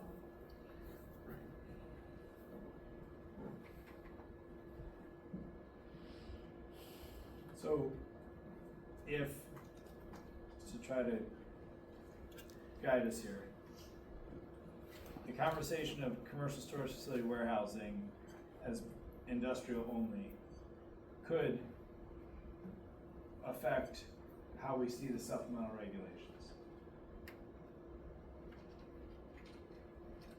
Okay, so, I think we would need to establish that, and then also establish if, we want motor freight terminal as currently defined to be merged with this or kept separate. And in either scenario, would it exist in its current form with no supplemental regulations, or would it be subject to the same supplemental regulations as commercial storage facility warehouse? My thought is keep them separate, supplemental regulations, screening. Perhaps. I may be walking around in my own head on that one, but anyways, but because of what we were just talking about a few minutes ago, the terminal could be so many different things depending on need of use, that I don't know that we can put a whole lot of supplemental regulations on it without dramatically inhibiting the use. But I guess if it's in an industrial zone, or say it's in an industrial park, whatever, okay, then that maybe doesn't need as much screening. I prefer screening in general, even if it's just some, cedar trees along a fence or whatever, but. I kind of look at it as an industrial zone, it's just that, I mean, you only have a little bit of industrial compared to things, and when you start making now, you got a smaller amount of properties, and you wanna put a 200-foot setback on, you're eating up even more of that is even available. In reality, it's an industrial section, we're not looking for pretty, we're not looking for that kind of stuff. So, just to get valid points on both, just to make sure we're clear on this, in the current amount of industrial is just that, the current amount. That can change. Right. Right, so we shouldn't, I'm of the persuasion, at least we shouldn't make a decision just on the current amount. I agree. Okay? Secondly, the setback. Before you get to the current amount, I have a related question that may or may not be known. And I apologize if we covered this before, like I said, I'm playing catch up and just kind of understanding. Do we have any occupancy statistics on our current industrial property? As in, yeah, that's the industrial property we have, but none of it's being used. I'm just spitballing. Or, yeah, that's what we've got, and it's all already packed. Do we? I mean, generally speaking, we do, but, I start to list them out and go through them one by one, and some have, wetland issues, particularly in the Foshman Industrial Park area. So, you look at those parcels, and you say, yeah, they're partly completely developed because of those limitations. You look at 2088 US 31, they had some part of their parcel rezoned and determined that there's wetlands on that property too, so there's limitations that don't show up just on the zoning map. Keystone Park has industrial zoning. I don't know the exact number, but there are some parcels that are not developed there that are, ready for development. The ones down on 131, completely developed. Redmond Township has a small amount of industrial, but it's partly developed, probably not even half, probably one parcel is developed with some storage. So it just McKinley depends has on a where it bunch. is. Up by the airport, there's Yeah. quite a bit of available industrial land. But again, I don't think we should be making a decision on what's available. That's- when we could, So- in theory, Expand it. And I wasn't necessarily making either or type of decision, I was more of just background information, wanting to know how full is our industrial space right now. Correct me if I'm wrong, Brad, but you do kind of have to take that into consideration a little bit because of, the taking issue, which comes up in the, Or the exclusionary zoning issue. exclusionary zone. So if you have the land that is zoned for a certain use, it needs to be available for that use. So like the example would be if you've got just a whole area of wetland that can't be used, if you zone industrial, in reality it's not available, right? Because it's all wetland. So if you had a limited amount of industrial, and you had let's say I had $1 billion that I just wanted to burn, I could come in and put the pressure on the county and buy all that industrial land and say, now what are you gonna do? Yep. You could also buy a whole bunch of parcels that aren't industrial and ask for a rezone. Exactly, so my point is, okay, again, I'm not the smartest guy here, but all through our master planning and all through a lot of conversations, I hear housing, housing, housing, housing. Okay? Look at it from a different point of view. If we had more industrial, if we made other lands industrial, would we not be able to pull maybe the businesses in that would provide income for high enough to have more housing? I think there is a vocal minority requesting more industrial. The challenge is for, I don't know what the term is here, the challenge for invested parties in industrial is that the layperson doesn't necessarily interface with it directly that often. All of us could feel or know someone who feels the squeeze on the lack of housing, so there's more louder voices, but the industrial supports that housing, right? That a lot of the trades and businesses that support building the housing are housed in industrial, but the same people asking for more housing just don't necessarily know to say, and also we need more industrial to support that. So I think more industrial is needed. There have been people here and elsewhere who have raised that need, but there's going to be less voices for it just by the nature of its use. I understand that, but more to my point I'm saying is, I don't want to be forced into saying, we're gonna allow this into D2 because we don't have enough industrial. When maybe the correct answer is maybe we ought to start looking how we develop more industrial and put the commercial warehouses with the multiple truck bays and docks in industrial where they ought to be, and then let's address the other one, take another bite in a different way. I don't understand why we can't put a limit on a commercial warehouse as to how many loading docks we can have. It's true. I think if we agree that this looks like industrial and acts like industrial and should be industrial, I agree. but the problem is that we don't have enough industrial, that's an industrial supply problem, not a bend the ordinance to fit this somewhere else problem. Exactly what I'm trying to say. So if Worded it much better. So if we were sitting on 1,000 extra acres of industrial, we're probably not. We wouldn't be having this conversation. Correct.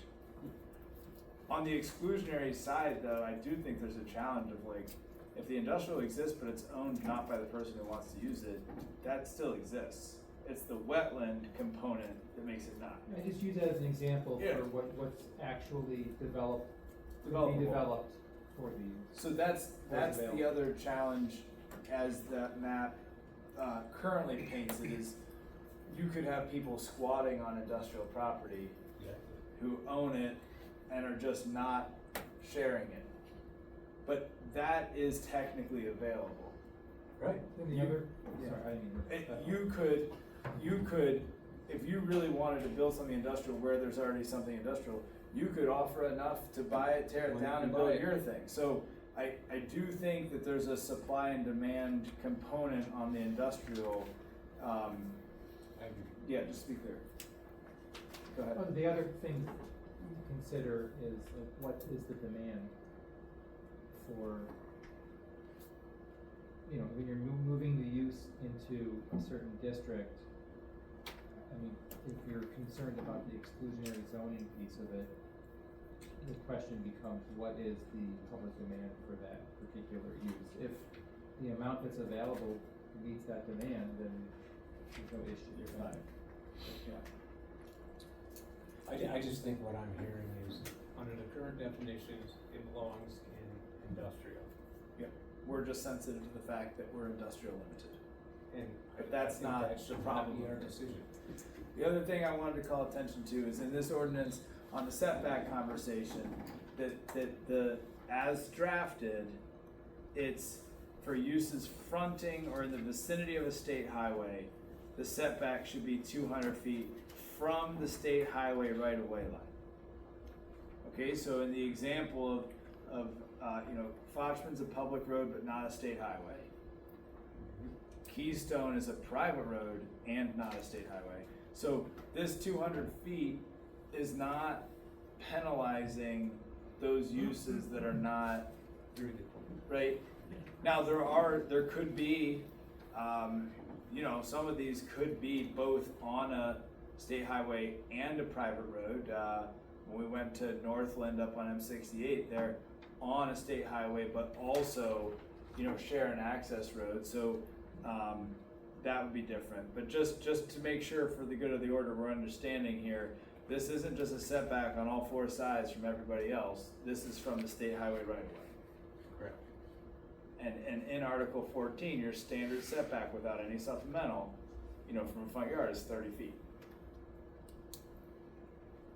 The minimum side yard's 10. So it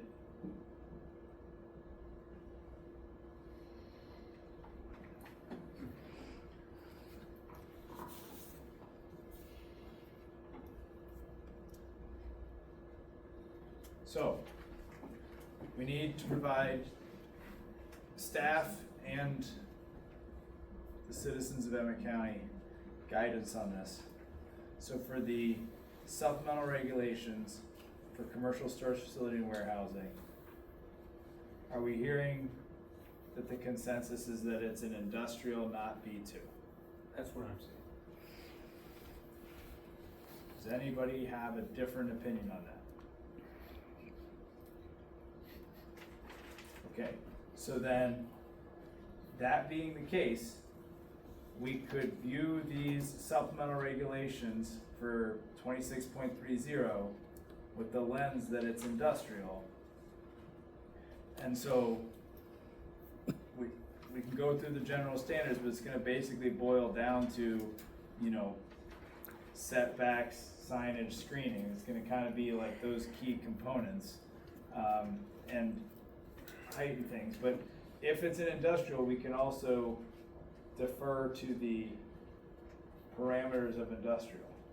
I think that's what we should do. Okay?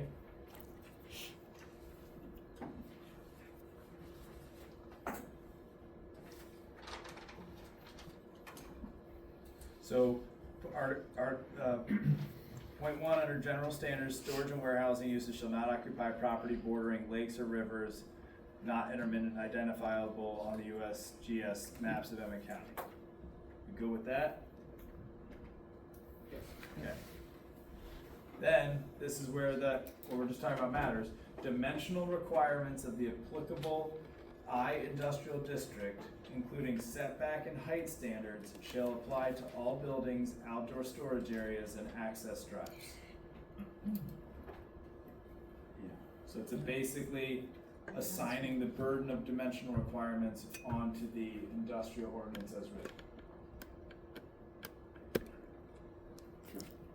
We've all got that memorized, so we're good there. Absolutely. Perfect.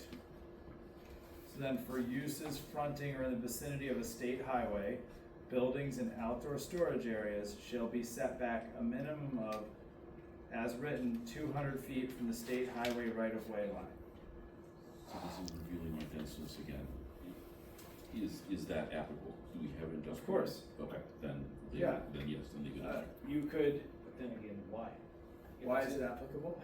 I mean, why do we care if it's industrial when the building next door could be a freight train terminal and be 25 foot up? Why we would care is in an instance like Arside Grove or Keystone or elsewhere where the industrial starts on a state highway and goes in, or Foshman, you know, Harside is industrial, but if we say that it's just the industrial standards, then you could be 30 feet off. So the why we care would be the reason the distinction was drawn on state highway was thinking about that overlay district, or that concept of like these corridors, that if you put the setback only on the state highway right of way, then you're, you know, potentially protecting those corridors if that's something you wish to do. Okay. That would be the why. And that is what, on the public comment spreadsheet, there was a lot of, yep. So this says 200, there were requests for 300 or 400. If you went to the McBride's, or I keep saying McBride, I'm sorry, the Northland storage site on M68, that's where it was staked at 100, 200, and 300 feet. But again, if it's, like we're saying, if it is in the case where it's facing a state highway and a private or public non-state highway drive, you would be a distance of our choosing from the state highway right of way, but then it could default to the industrial regulations for the other sides. Next parcel. Correct. That makes sense. So the current number 3 says 200 feet from the state highway right-of-way line. Are we happy with 200, or is there any desire to see that shortened or lengthened? I'd like to reduce it down to 150. Okay? Any other thoughts on this? My thought is, it is an industrial, and I could live with 150 feet. I could live with less. I would go. I could too. To Keep in 100? mind, that's not from the highway right away, which is quite a ways back from the highway. Even after all the discussion we'll get in the master plan stuff about protecting the views and the character and the look and the everything, because that's how I'm looking at this. If you've got Mr. and Mrs. Smith coming into Petoskey for the first time, never seen it, we've got to go to Petoskey. We go in. I think you'd want to have warehouses as far back from their first site as possible. As compared to a freight terminal, or are we gonna put the same restrictions on new freight terminals?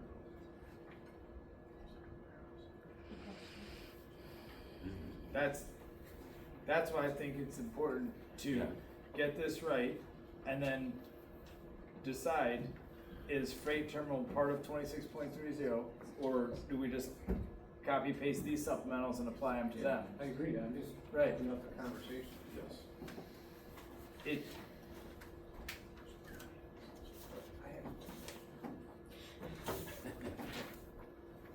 that's fine. Sorry. No. So, as proposed is 200, Chuck offered 150. I just want to reiterate, this is the setback from the state highway right-of-way on that side, not side roads that would access it. You're right, yeah. You'll recall too, the reason that you had talked about, the reason to have that greater setback was to allow for more, let's say, quote unquote, active uses rather than storage uses in that corridor. That was part of the overlay type, discussion, was that rather than create an overlay district with the 2 months left to go, come up with some other alternative that would accomplish that same goal, without spending.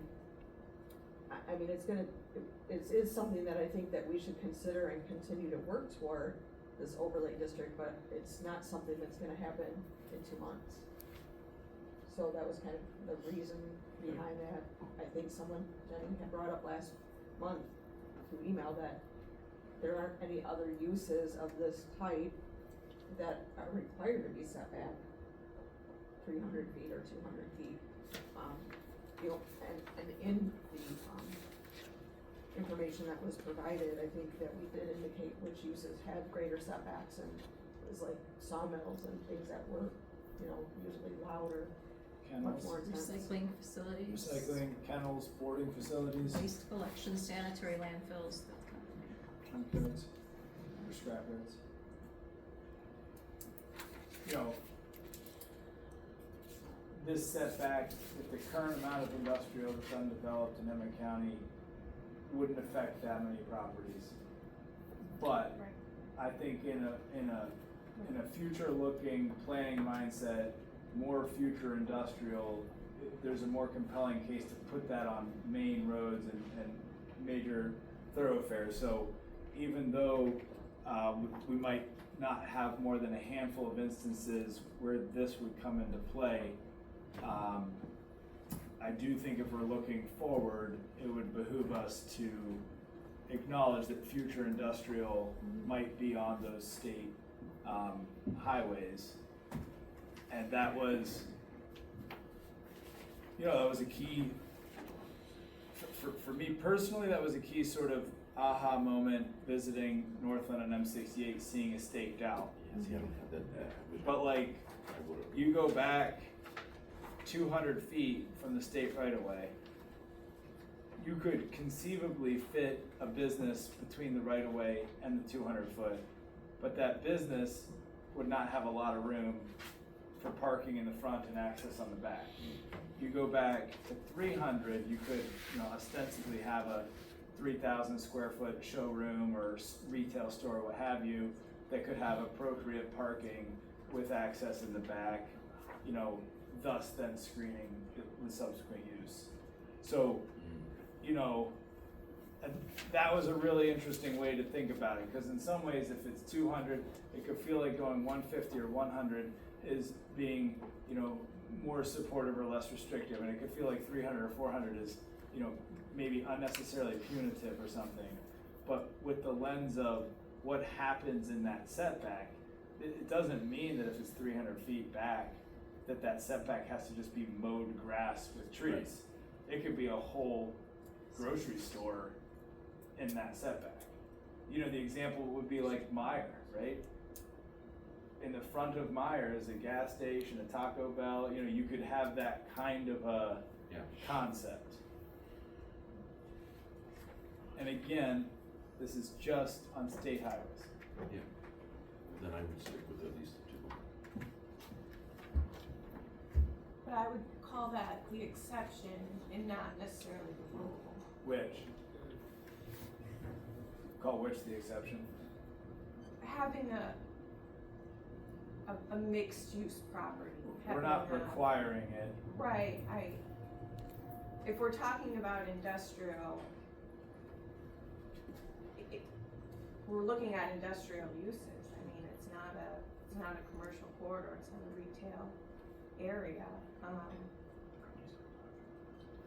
And I think we would still take that into consideration if we looked at expanding industrial properties. We wouldn't put them smack dab in the center of commercial corridors.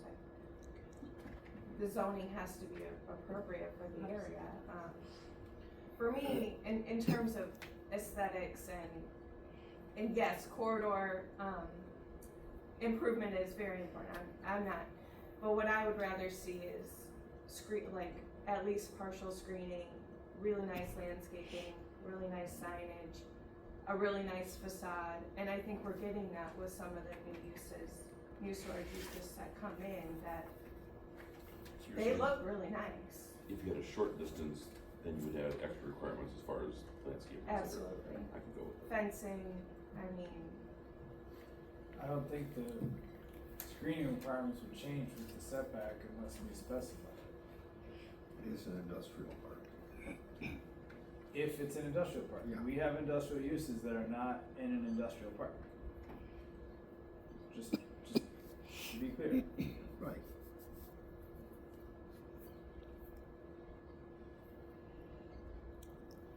And again, this setback is from state highways, of which there are not very many in Emmet County. So the view shed or corridor or whatever we're calling that, it's the majority of cars, but there's not very much, linear footage on those. And I think on some of these areas too, it's even in the master plan, or even in the land use, we have already done some B2 right off the road with industrial deeper into the lot. I mean, this, you see that even in some of the industrial parks, it's B2 for the first chunk, and then switches part of the way into industrial, I think with exactly that sort of lens. Yeah, that's fair. So I wanna kind of maintain that spirit of how it works, of how that's set up. Yeah, and I think the thought process for me is totally different versus a straight industrial property versus an overlay district with, that commercial component to it. I think those are two very different things. You're asking site standards for two different locations. But for me,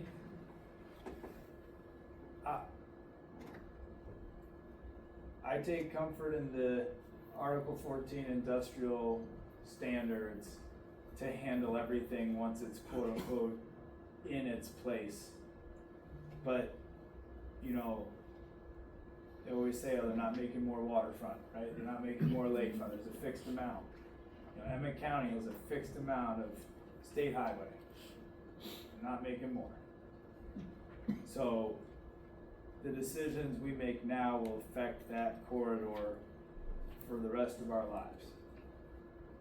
And it might not seem like there's a lot going on in certain townships right now, but I mean, tell that to the people on South Airport Road in Traverse City. Okay? Who could have thought at the time that that was gonna become what it's become? It was a sleepy 2-lane road when I was a kid. Right. So, and you can't exactly, claw it back later. True.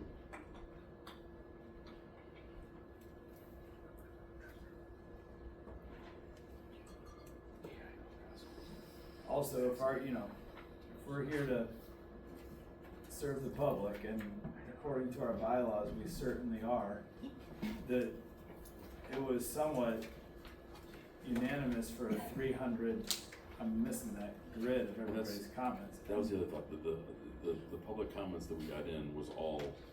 No one said make it 50. Yeah. I did. So, if we're talking about setbacks just from the state highway, knowing that all of the other parts are meeting the industrial use, which is, 10-foot side yard, 20-foot rear. I mean, that's all of a sudden it's, safer on those sides. I think the parts that are touching the state highway need little extra parameters. Yeah. I mean, the portable storage units in the back of Northland were 360 or 370 off. The access lane before 300 allowed for a proper business to operate in the front.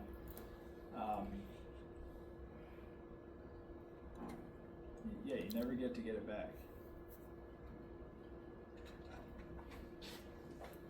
For me, if the dimensional requirements move to the industrial district, then the state highway setback should be 300. And it's not really diminishing the available use of that land while protecting what we can never get back. I would agree with that.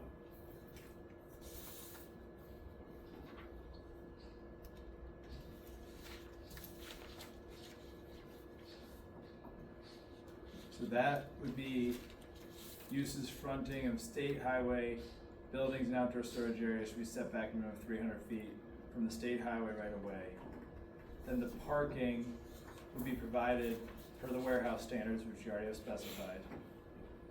There was a request from staff for clarity on number 5. Buildings with access on 3 or more sides must have vehicular access on all 4 sides. feel like we should just say building should have access on all four sides.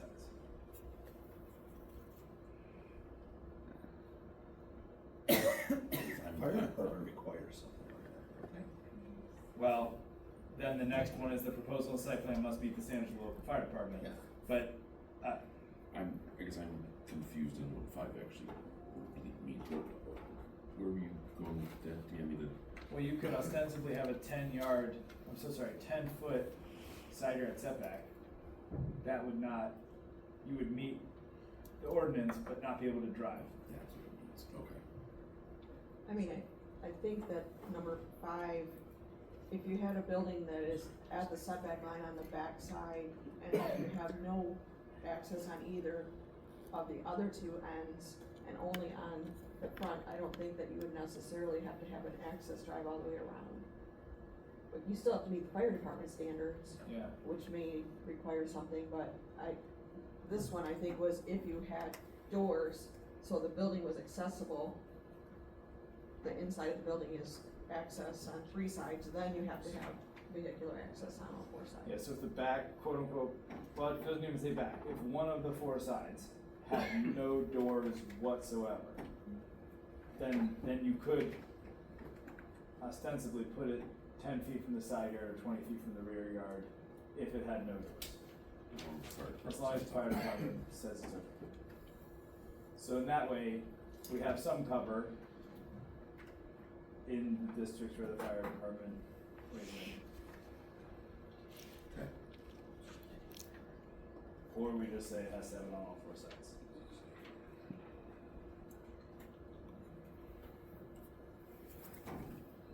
Well, our main concern is got to be, outside of the fire protection. What else are we looking at here? You would just have maintenance, snow removal, I mean, just. That's their, Yeah, it's their ball. it is their ball. So, also there, I struggle with number 5 because it feels, it's literally not thinking outside the box. Like, if there was a pentagon or hexagon building or a building that was an L or something else, like, this says building with access on 3 or more sides must have vehicular access on all 4 sides. But we're saying 3 or more is the only option beyond 3 is 4. But what if it has 5 sides and we only have access on all 4? So for me, it's just not, I'm not trying to play like, word charades here, but like, it's. So this, buildings with physical access into the building on 3 or more sides must have vehicular access on all sides. Great. Good. Fine. Down and move on quick. Before we change our minds. That's fine. We're good with 6 fire department standards? Yeah, of course. Signs, any sign as defined in section 2.01 shall not be placed on a building wall at a height greater than 20 feet. Additionally, all the standards in section 22.07 of the applicable zoning district shall apply. This was referenced in the presentation where some things that are, door facsimiles or paintings of doors or signs or whatever, might be higher than 20 feet.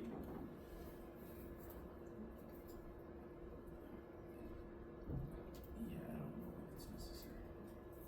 Meaning, I don't know why we necessarily put that sign. You don't know why it'd be necessary for a sign higher than 20 feet? Yeah.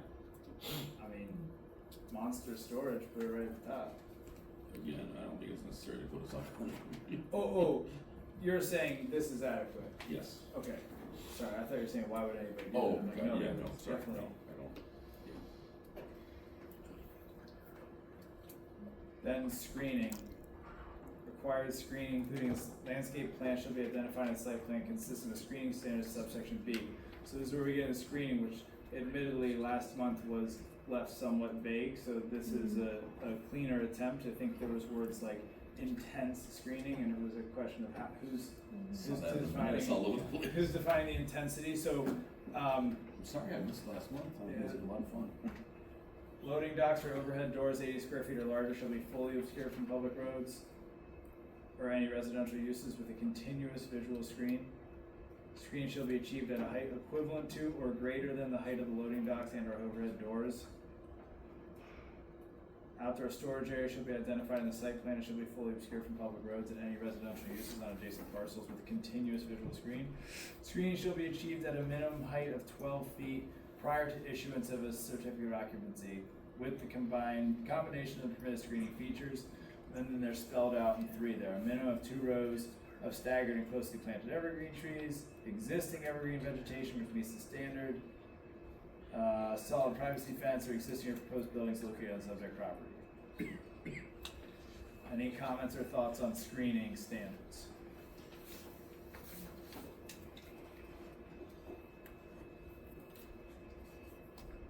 Yes, this is now in industrial only, at least potentially 300 feet off of the road right away from the highway right away line in an industrial area. It feels like this is, excessive. Agreed. Just the screening, you mean, like this? Yes, I mean, I think that Subsection B? I think all of them. So, as this is written, this is saying screening all the way around, not just applying to if it's on. No, from public roads and residential use. I mean, I think residential uses, if it's adjacent to a residential use, it might be necessary then, but, Outside generally of that, speaking, yeah. it seems excessive. But I think outdoor storage areas should be identified on the site plan. 2A should, I mean, that should still be a standard. All outdoor storage areas shall be identified on the site plan.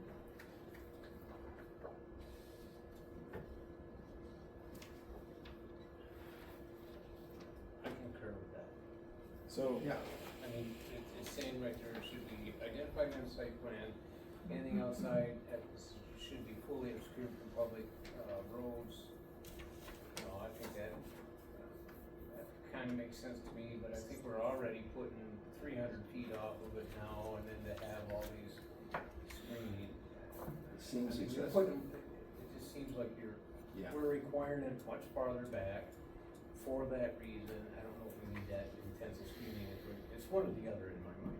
So, for screening standards, A is any loading docks or overhead doors or larger shall be fully obscured from view from public roads or any residential uses on adjacent parcels. Feels like that could just be trimmed to say residential uses. Yes. Agreed. Agreed? Okay. And then the next point, screening shall be achieved at a height equivalent to or greater than the height of the loading docks or overhead doors, et cetera, et cetera.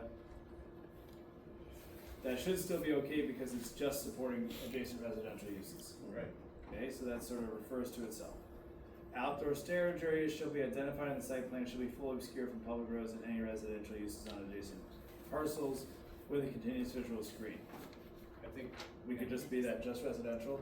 yes, Residential. it looks like it's already marked off on there. Could be. Who would have thought? Clairvoyant. And then, screening shall be achieved at a minimum height of 12 feet prior to issuance. That is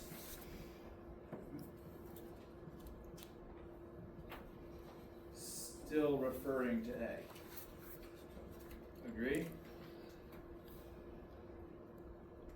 The screening is required if it's next to residential. If there's screening, that's the height it should be. If there's screening, it can be comprised of the below options. So effectively, the screening is only required if there's residential.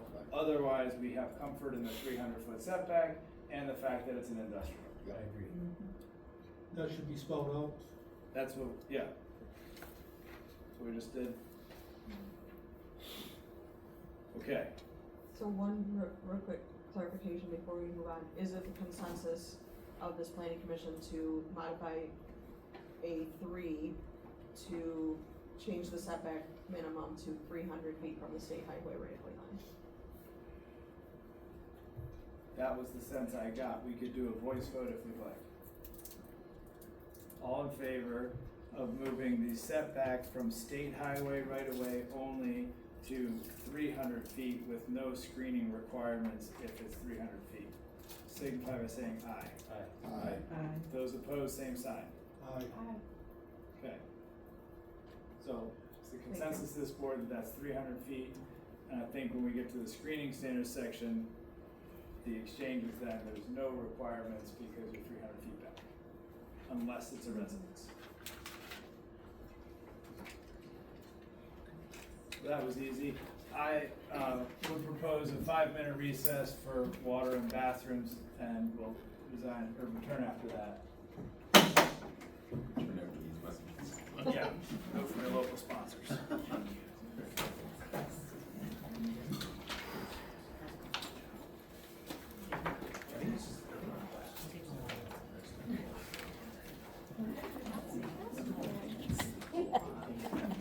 Can I talk? The meeting's adjourned, right? I mean, not adjourned, it's recessed. Oh, good.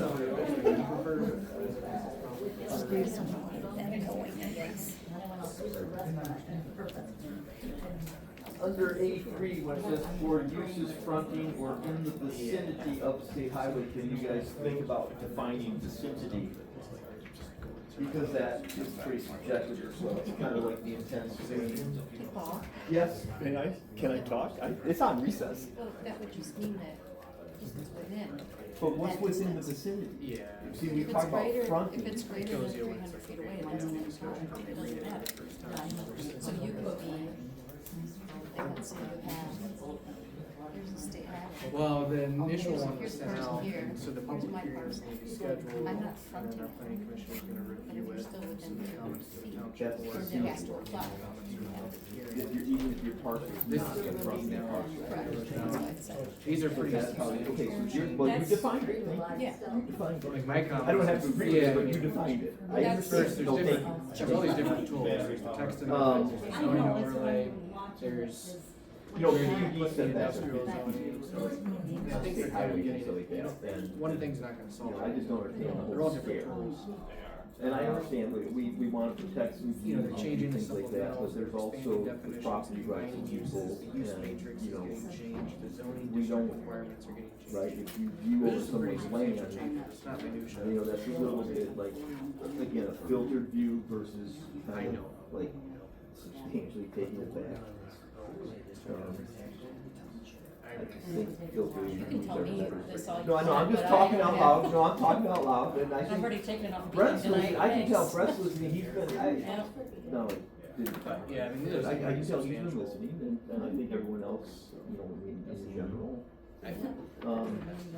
The fencing, the screening, the 12-foot screening, you know, I made this comment, but wait. There's a quorum present right now, Oh, so in a recess I can't talk?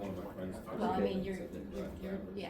Well, We're in a maybe recess, then, and there's a quorum. fair enough, but maybe when we look at fencing, I don't think 12-foot fencing is the way to go. So, well, like we said, Right? I mean, we've got a quorum here. a recess Well, quorum, but a but lot of I it's hear what you're restricted saying. because of the It would be, it's just nice to have an opportunity to uses share. in there, and there's certain heights. Yeah. So they did that, it's industrial because it's a buffer, but it's not like, it's not as. Yeah, it's like that would be a good spot. Let you guys do your thing.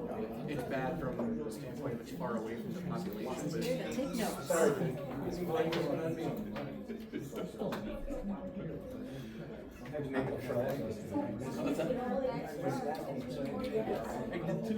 Nelson's gonna get, I mean, look at 15, 20 years.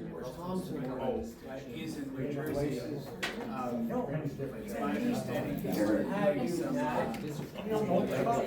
alignment disaster assessments. So if there's damage, he can, it must be like, You look nice and Thank you.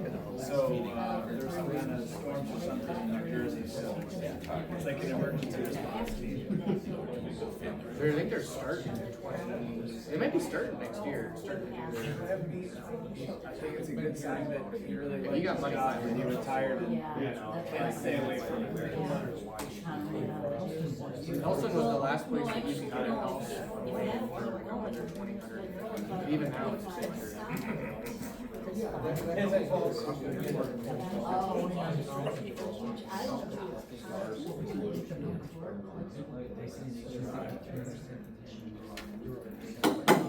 It's 9:35. We'll bring this meeting back to order. All right. Cruising now. So a question for this board would be, with these supplemental regulations as defined for commercial storage facility and warehousing, is it the will or wish of this board to assign the same standards we just developed to truck terminals or motor freight terminals, or that similar land use? Is there a good reason why we shouldn't? Should not? Yes. Is there a good reason why we should not? My thought on that would be, the freight terminal is designed for large trucks moving around. Would we be putting too much restriction on that, ability to bring freight in, load, that kind of stuff? That's the only thing I would think of. We're talking industrial parks, right? Yep. Yeah. Industrially zoned property. Industrial zone properties, I think we need to continue to be clear on that. Yeah. There are a lot of industrial zone properties that are not in an industrial park. No. So if there's a question of why we wouldn't do the same thing, I think your risk, if you don't, is because we've acknowledged many different ways that terminals, truck terminals is seemingly defined very similarly. If we're not interested in merging them into one definition, which it does not seem like we are, if we're not interested in merging them into one definition, then as it would now stand, you could say, hey, I'm gonna build a truck terminal, and then not be required to do any of this. You could be a truck terminal and make it a warehouse, Yep. and then you would not have the setback, you would not have the screening, you could put signs where, I mean, so I think if we believe that they're so similar that it's hard to distinguish, then it would probably be safest to have them both have the same regulations if we're not gonna merge them into one thing.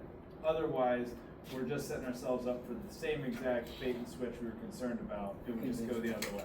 You convinced me. So it's still our feeling that truck terminal, motor freight terminal is not the same thing from a definition standpoint, but that it should have the same standards to avoid any confusion.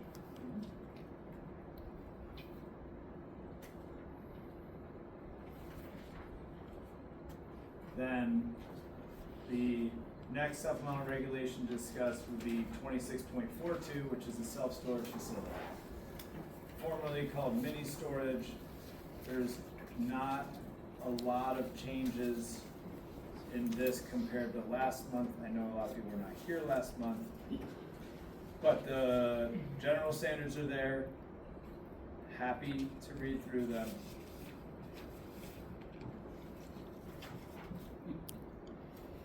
All proposed storage buildings nearest the primary access road shall be site planned to be perpendicular to the road or positioned fully to the rear of other approved non-storage or non-warehouse buildings. So we went through the slideshow, that's where they were perpendicular. We good with that? Yes.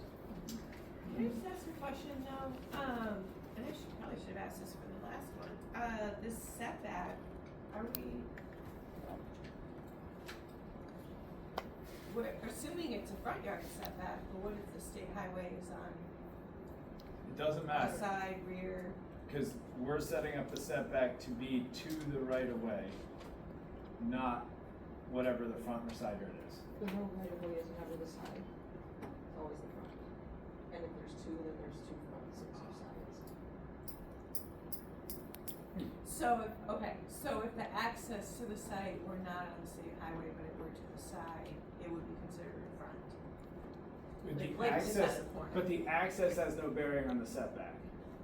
Right. You could access it from a private or public road. We're just saying that if you drew a line from the right of way back, that's where it starts. in the example of, Right, but a right of way can still form a yard line. It's always a front. Front is always front is defined as that lot line which creates the abutting or right of way line. So if there's two Yeah. fronts. Right. Two front setback. Okay, so you would have 200 on each side. If Yes. if it's Or on a state, 300. corner of a state highway. Yeah. Mm-hmm.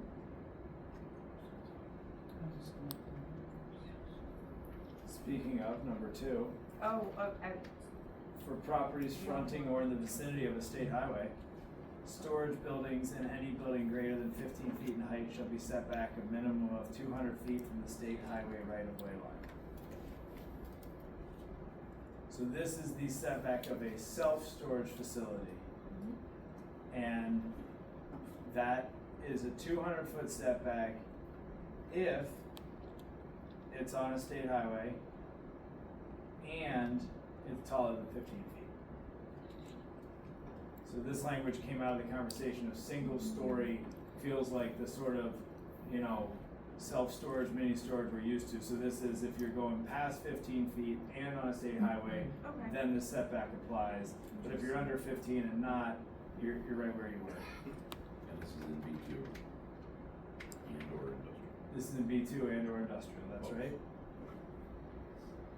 Building separation between self-storage buildings on the same site shall be 15 feet as measured from side to side or equal to the building height, whichever is greater.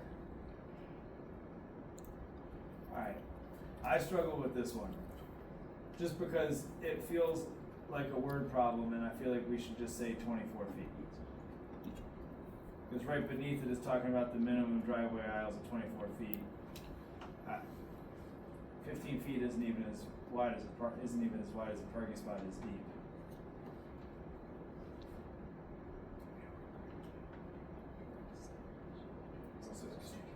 Right, so right now it's shall be 15 feet or equal to the building height, whichever is greater. So it's 15 feet or more. But in 15 feet, 2 cars can pass, but you'd have to be real close. So in some instances, you might have two buildings together on one lot without a drive in between. And Okay. that's what this is talking about, that they would be 15 feet apart from each other. Because then the next one talks about driveway aisle should be a minimum of 24. Right. It's just, yeah, it's Are you just, planning on driving in there or not?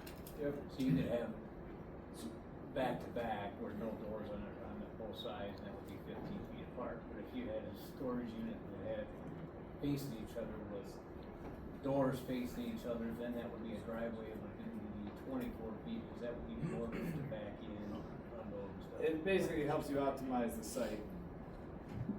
Okay. Yes.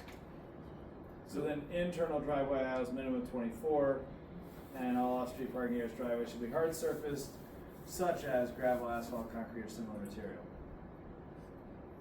All storage on the property shall be kept within an enclosed building. Self-storage buildings shall not be used for any business activity other than storage, and the premises shall not be used for any residential, commercial, industrial uses, except as approved by the planning commission. The proposal and site plan must meet the standards of the local fire department. So, 6, that means you can't live in the garage. You can't have customers come in and out of the garage. Yep. Unless we approve it. But you can store stuff. Yep. And then to further upon that, you wouldn't be able to approve a use that's not allowed within the zoning ordinance in that zoning district either. And remember that for a self-storage facility, we amended that definition, as proposed, it's amended from last month to say that you can store personal property related to residential, office, and or commercial activities. So, just to be clear, a commercial contractor could store their stuff in here. They just can't be conducting commercial commerce out of it. So they can load their trucks up, go out and do whatever it is they do, and then go back, can you have staff come in and out? Meaning, could you have 15 guys show up at the one garage and load up 2 or 3 trucks and then go out and do stuff? I don't think so. I think what it's really trying to say is, are they selling their purple widgets out of there? Right. Yeah. And I suppose they could do that, but as I interpret this conversation, it's more like, you know, a contractor just has a bunch of miscellaneous tools they only use on some jobs. Right. They store, it's not necessarily the rendezvous point in the morning, Right. but it's also not, previously, self-storage facilities said personal only. Right. And so as we discussed, well, a contractor needs to be able to use this. Yeah, okay. It just might not be like, it's not an operating storefront. It's just they could be storing their tools.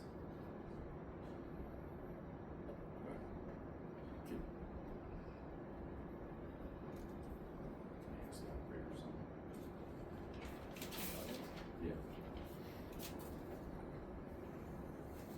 So then, any sign, this is the same as the other, any sign is defined in 2.01, not higher than 20 feet, other standards apply. I'm happy with that. Required screening, including landscape plan, shall be identified in the site plan, consistent with the screening standards in subsection B. Now, these screening standards, because it's a self-storage facility, not a commercial, and it's B2 and I, are not as intense. So all storage buildings shall be fully obscured from view from public roads or any residential uses on adjacent parcels with a continuous visual screen. Screening shall be achieved at a height of 8 feet prior to issuance of a certificate of occupancy with any combination of the following features, and it's the same as before, 2 staggered, existing, solid privacy, or another building. This is where the subsection number needs to be changed or lettered, but because of the formatting that we did, but it wasn't changed there, so I'll make sure we change that. B1, 2, A, B, C, D. The little I at the end of the sentence in B. Yeah, Got it. Oh. Oh, I see. Alright. So it's supposed to say, 9. okay. So this screening is not as rigorous as the commercial use because the intensity use is lower, but it still protects, you know, residential uses adjacent to it from it. Because remember, this use is only 200 feet setback if it's taller than 15 feet and on a state highway. So this could be on a county road and have standard setbacks. So in a way, the screening matters more here, because it could be potentially a lot closer.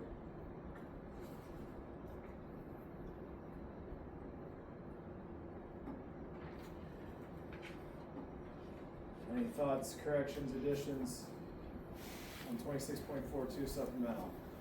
Yes, Brian. Yes, sir, go ahead. The way I read this, screening standards, Yep. all storage buildings shall be fully hidden from view from public roads with a continuous visual screen. The way I read that, if the storage building is 300 feet long, that means that screen would have to be 300 feet long. I would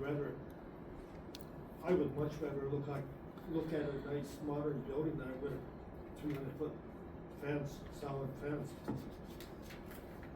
Well, that's true. You might be able to look at a really modern building just because D got moved to the next page, but your other option is non-storage, non-warehouse building located on the same property. So you could do a fence, you could do a building, you could use trees that are already there, you could plant your own. You don't have to do all 4. Yeah, I realize that, but then that brings us to closely planted evergreen trees. Yes. I think we should spell out how closely they should be planted, 2 feet, 4 feet, 8, 10, what is closely planted?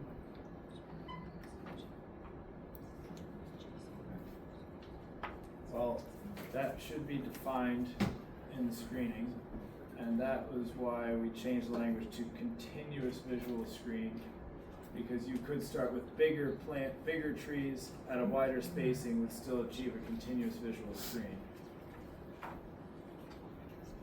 If we get to screening, which is going to be 22.04.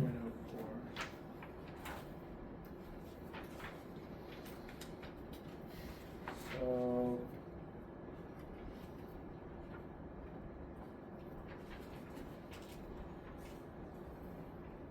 the sizes are specified, and then for the spacing, it's also specified in 22.04.3.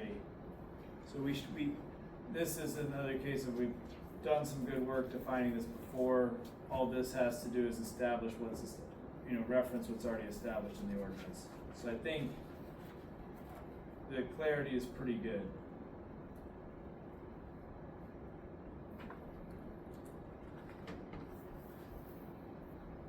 So in that 22.04.3, it specifies by the category of tree and the height of it and what the spacing would be for each tree. Are you good with that? Or would you like it specified? I would like it specified. I'll give you an example. Maybe 50 years ago, I planted screen trees around my yard on the north border and the west border, mostly for wind protection. And I planted all spruce. And I planted them too close together, maybe 4 feet. Now they're fighting each other and having a hard time surviving. 4 feet would be okay for cedar trees. You can form a hedge that way, but with big trees like spruce and balsam and hemlock, other trees like that, 4 feet would be way too close. I would say minimum of 8 feet would be more ideal, because they do expand out quite a ways sideways. I'd like to see it spelled out. Spelled out by species. Yeah, so what we have spelled out is, to your point, a columnar deciduous or a narrow evergreen. So the cedar would be a narrow evergreen. That spacing is 1/3 the spacing of a large evergreen like your big spruce. So that, I feel like that's covered. Yeah. But I think it's a really valid point. I think that's why we have it specified. Mr. Chair, we could cross-reference that in the text. Okay. Adding, as required by section 22.04.3. I think it'd be a good idea the way we do the sign standards would be the same way, and I think probably doing that for this subsection B and in 26.3 probably makes sense. Just to keep that, anytime we can refer to ourselves is really, really good. Are you more comfortable, Chuck, if we refer people straight to that spacing by species? Yes. Okay. And that's great feedback.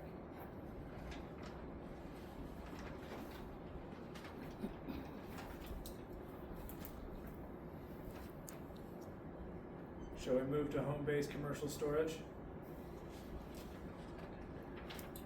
Any concerns on the self-storage facility? Okay. So this one changed very little from last time. This would be, again, to jog your memory, this would be if, Joe homeowner wants to turn the back 40 into some storage, and they're located in FF1, FF2, they could do that here. All right, so home-based commercial storage is for that use.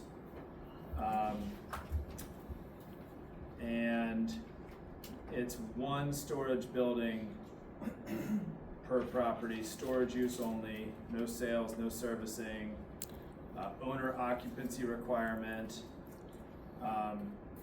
We discussed using the principal residency exemption to verify the standard. There were some concerns about somebody saying it's theirs but not actually living there, so we could reference our own, county records for that. That question came up with regard to that there is a another type of exemptions, agricultural exemption, that you can't have both residential and agricultural exemption. And so we may wish to say, or other suitable, Evidence or verification? Yeah. So principal residency exemption. Principal residency exemption or equivalent proof? Or, that's not, Equivalent evidence. yeah. Principal residence exemption or equivalent evidence shall be used to verify the standard. Minimum site is 10 acres or larger. And then this was also a great point last month. So the buildings used for this storage shall be set back a minimum of 50 feet from all property lines, which is a little bit further than what just FF1 requires, but then a minimum of 100 feet from any existing off-premise dwellings. So there's a concern that if you own 40 acres, you could put it in your way back, but that might be, 25 feet from your neighbor's property. And so this way, if their house is already there, it would give a 100-foot, setback there. Okay, makes sense to me. Then the building limitations are all still part of the other parts of the standard. We've gone over this in the last couple of years. Screening requirement is a green belt.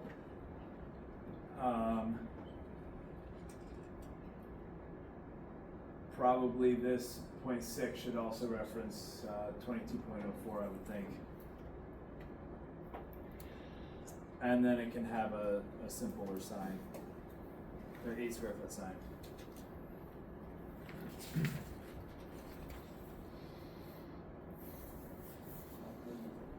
Yeah, and then this will be nice because this can also be put under that, home occupation section.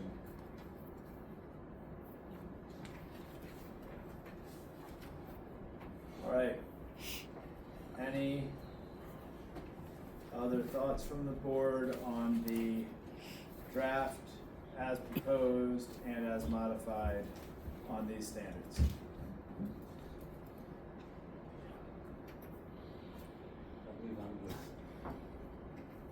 And the only thing not captured specifically in this text, so we've got the screening referencing our own section, and then we want to make sure that truck terminal, motor freight terminal, though not captured here, would have the same standards as 26.3, the same supplemental regulations as 26.3. Okay. Yes, so in the land use matrix, we'll have to add the little asterisk, and then we'll have to eliminate commercial storage facilities in B2, so we'll update that too.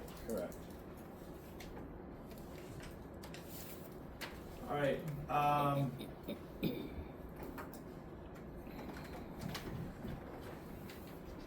Can we get a voice vote to direct staff to adopt the changes as modified this evening for these supplemental regulations and definitions? All in favor signify by saying aye. Aye. Those opposed, same sign. All right. That should be clear enough to hopefully get this out before September. It'll be in our August agenda. August agenda. Public hearing. Public hearing. And we'll resend to the Resend it to townships. townships. Okay.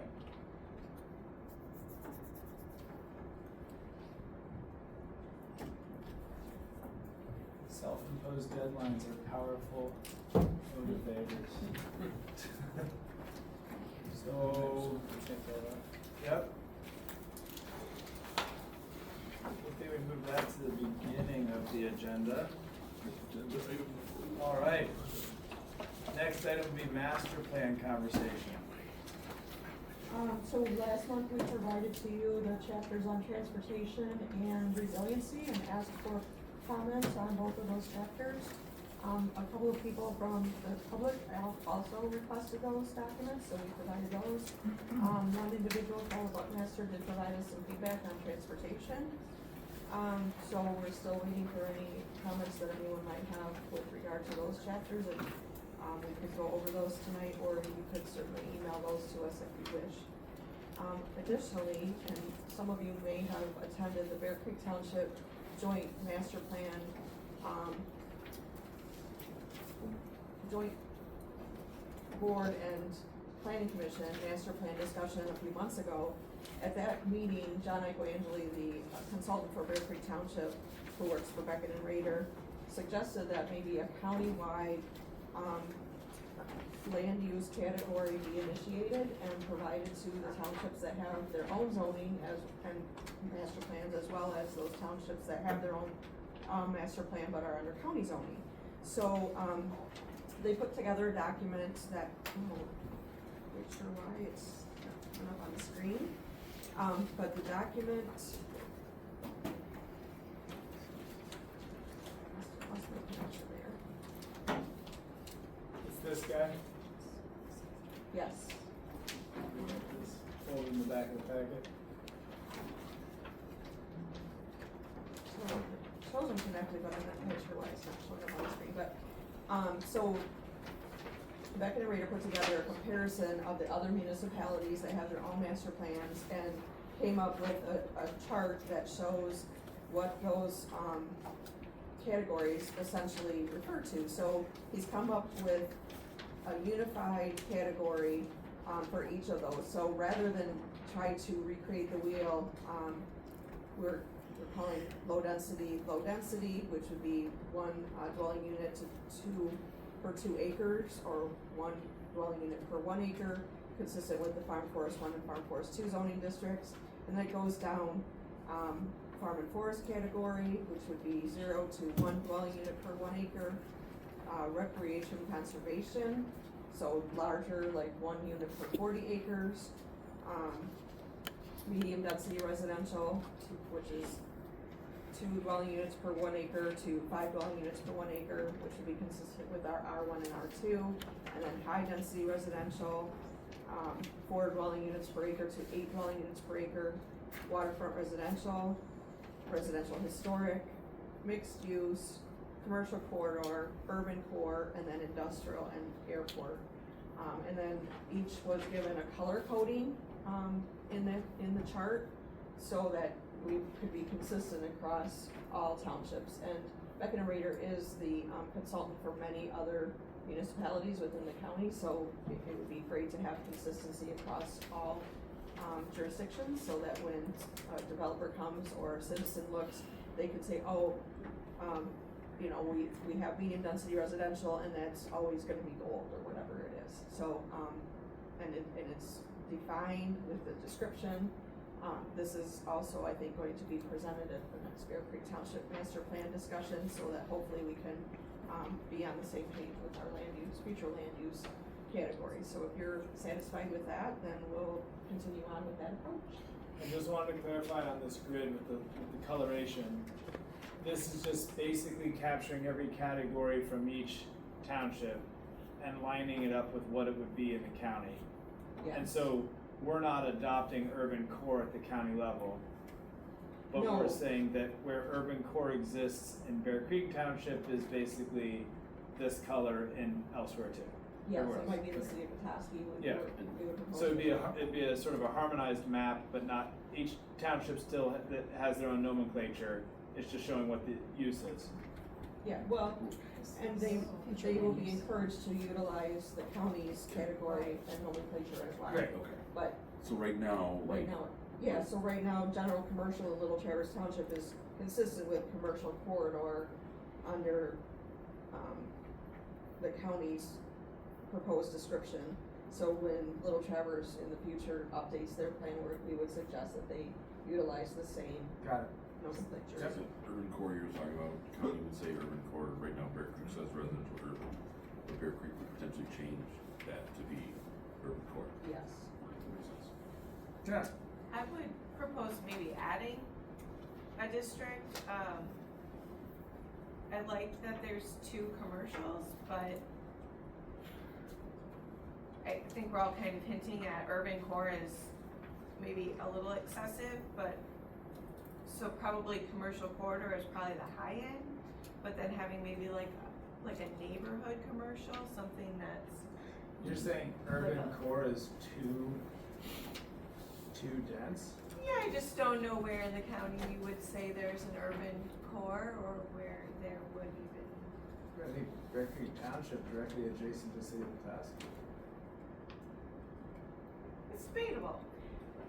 The point I'm trying to make is maybe something that's like a little less intense than the two commercials that they have there, something. Like mixed use? It would, yeah, well, not mixed use, cause it would be commercial, but it would be like, if you're just having like a little party store, or you're just having like, Neighborhood commercial. yeah, some sort of like node of small businesses. It's not gonna turn into a corridor, it's not a full-blown urban core, it's just. Don't you think mixed use captures that, if it's a small unincorporated area with a concentration of residential homes and local businesses? Yeah, it could, I mean, it definitely could, It's kind of how we use it now. that's fair. Good to know, thank you. Urban core, I think, is more like Detroit, Yeah. Chicago. Well, Oh, but it's only, Right. this is only 8 to 16 units per acre. No, I know, but I'm saying. They would laugh at our urban core. No, I know, absolutely. But I'm Right, saying but just- the density is Word fine, wise. but the description is, Okay, so It's you're not saying, writing the words, the densest, most urban environment characterized by tall buildings, diverse, yeah, okay, fair. But That's that's not not- even in Traverse City. that's not Right. appropriate, What would you but, consider the Gaslight District? Oh, it's barely commercial. Well, that's what we're talking about though, right? Yeah, it'd be commercial corridor. We don't, I'm just three- wondering where she but- right, classified but three, that. I wouldn't consider 3 stories a tall building, I think, yeah, so in to be this sense clear, of, the urban the densest. word description here does not line up with the density right next to it. Right, like 8 to 16 dwelling units per acre is a density that is and will and does exist around here, but we would not call, like, it kinda misrepresents it to say it's the densest, most urban, tall building, high pedestrian activity city downtown. Yeah, that's a bit extreme, I don't- cause you could be at 1,000 dwelling units per acre. We're talking 8 to 16, like, if you use that many superlatives in that description, you don't leave room for, extra most bestest after that. Okay, so you're saying urban core might be fine to describe 8 to 16 dwelling units per acre, but that word description is inaccurate. Misleading. yeah, I don't think we would ever wanna Yep. describe to someone what urban core is. In that, I wouldn't even wanna hear that. Yeah, I mean, could commercial corridor, but Which like is you said, mixed use. city downtown, like there is a dense downtown, I just wouldn't describe it that way. commercial corridor is different than the urban core. You wanna call that something else like residential core or Well, that's- mixed use? Could there be low mixed use and high mixed use? City center? Even city, I mean, city center is a little bit, but still, like, if you're at 8 dwelling units per acre, that is nowhere in America a city center. I like high and low mixed use. That to me Yeah. feels like it's capturing it better. Yeah. Cause all you're really changing is the density, but the use is mixed and it's residential and it's business. We've got the townships on here.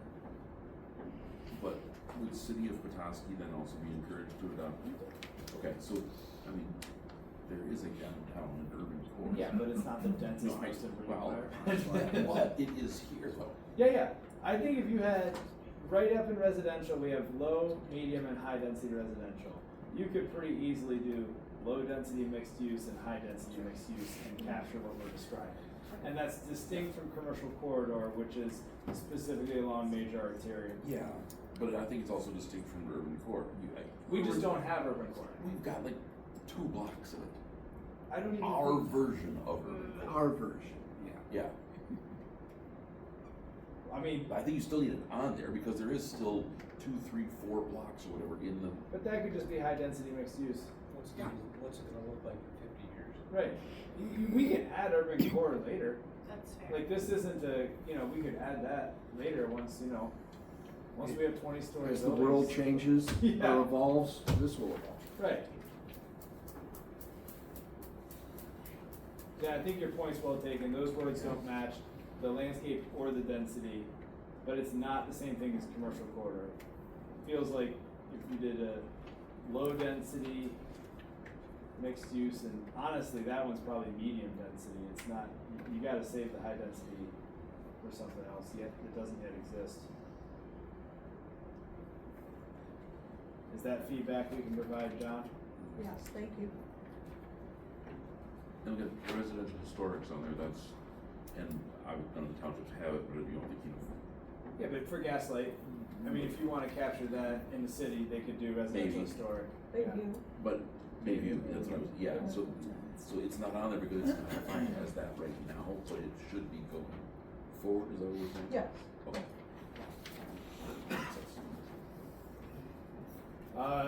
Any pressing feedback on transportation or resiliency from the board to staff?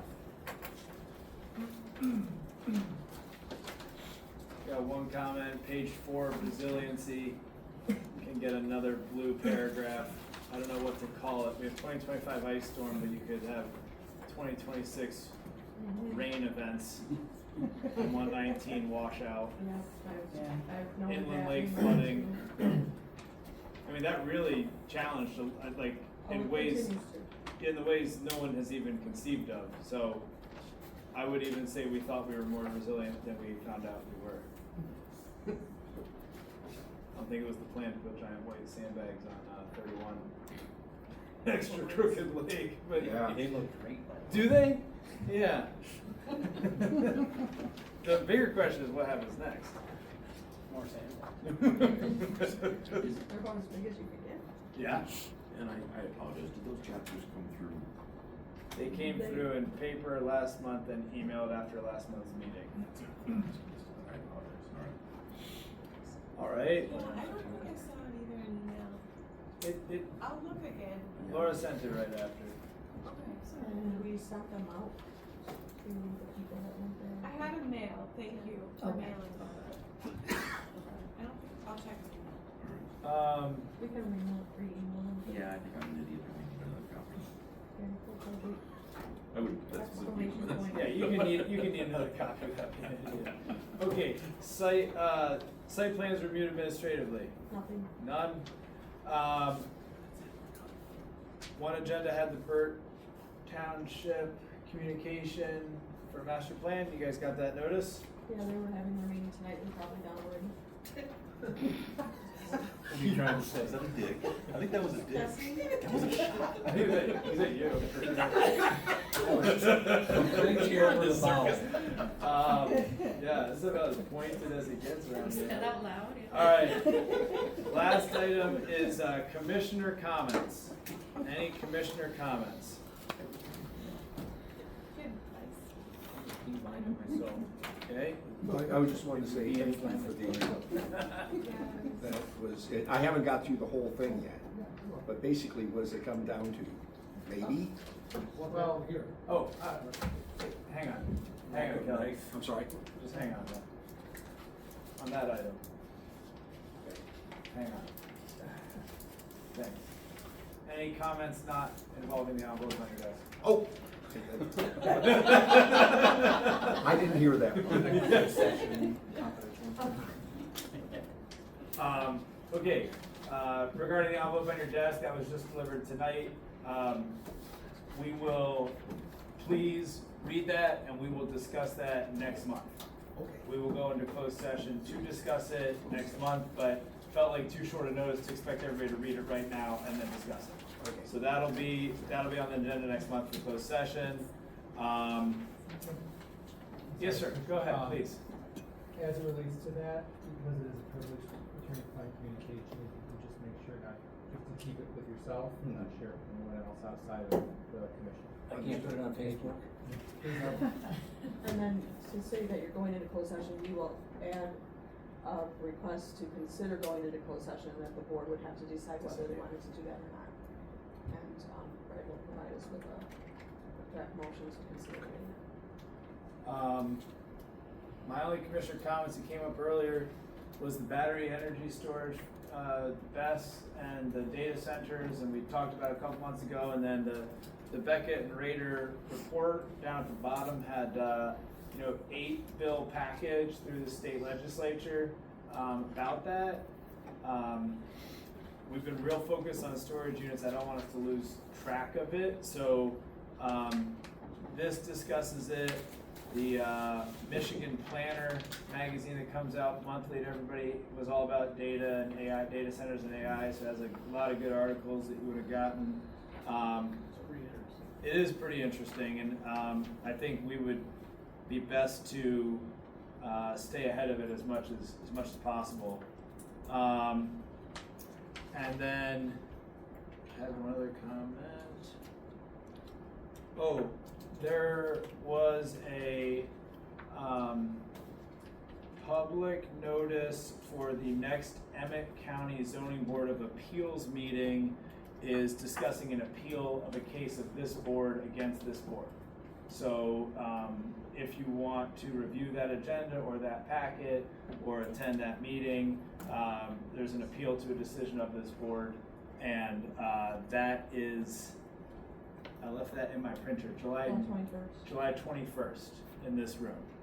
So you can read up on that, and if you feel so inclined to be present or involved, July 21st is that ZBA case. There are multiple cases on the agenda, but that one is the first case on the agenda. Can we say now which case it was? If not, let's wait till. Yeah, it's a public agenda. It's an appeal to the Rustic Road Welcome Property decision. Is there still a decision whether the board will hear it or they are hearing it? So on the agenda, which I literally left in the printer, the first item on the pre-agenda is the appeal came in 17 days after the 60-day window. So the first thing for that board to discuss is if they will hear an untimely appeal. That's fine with the appeal. The appeal was neighbors, again, listed on that. Last name was Dow. So Dow is the appellant in that case against Emmet County Planning Commission decision. And yeah. Yep. So there's a lot of appendices and exhibits. It's a pretty substantial packet. The packet is posted online. It's about 221 pages, but don't worry, I think it's only the 181st pages that are that case. So, if you enjoyed these 3 pages of supplemental regulations. Any other commissioner comments?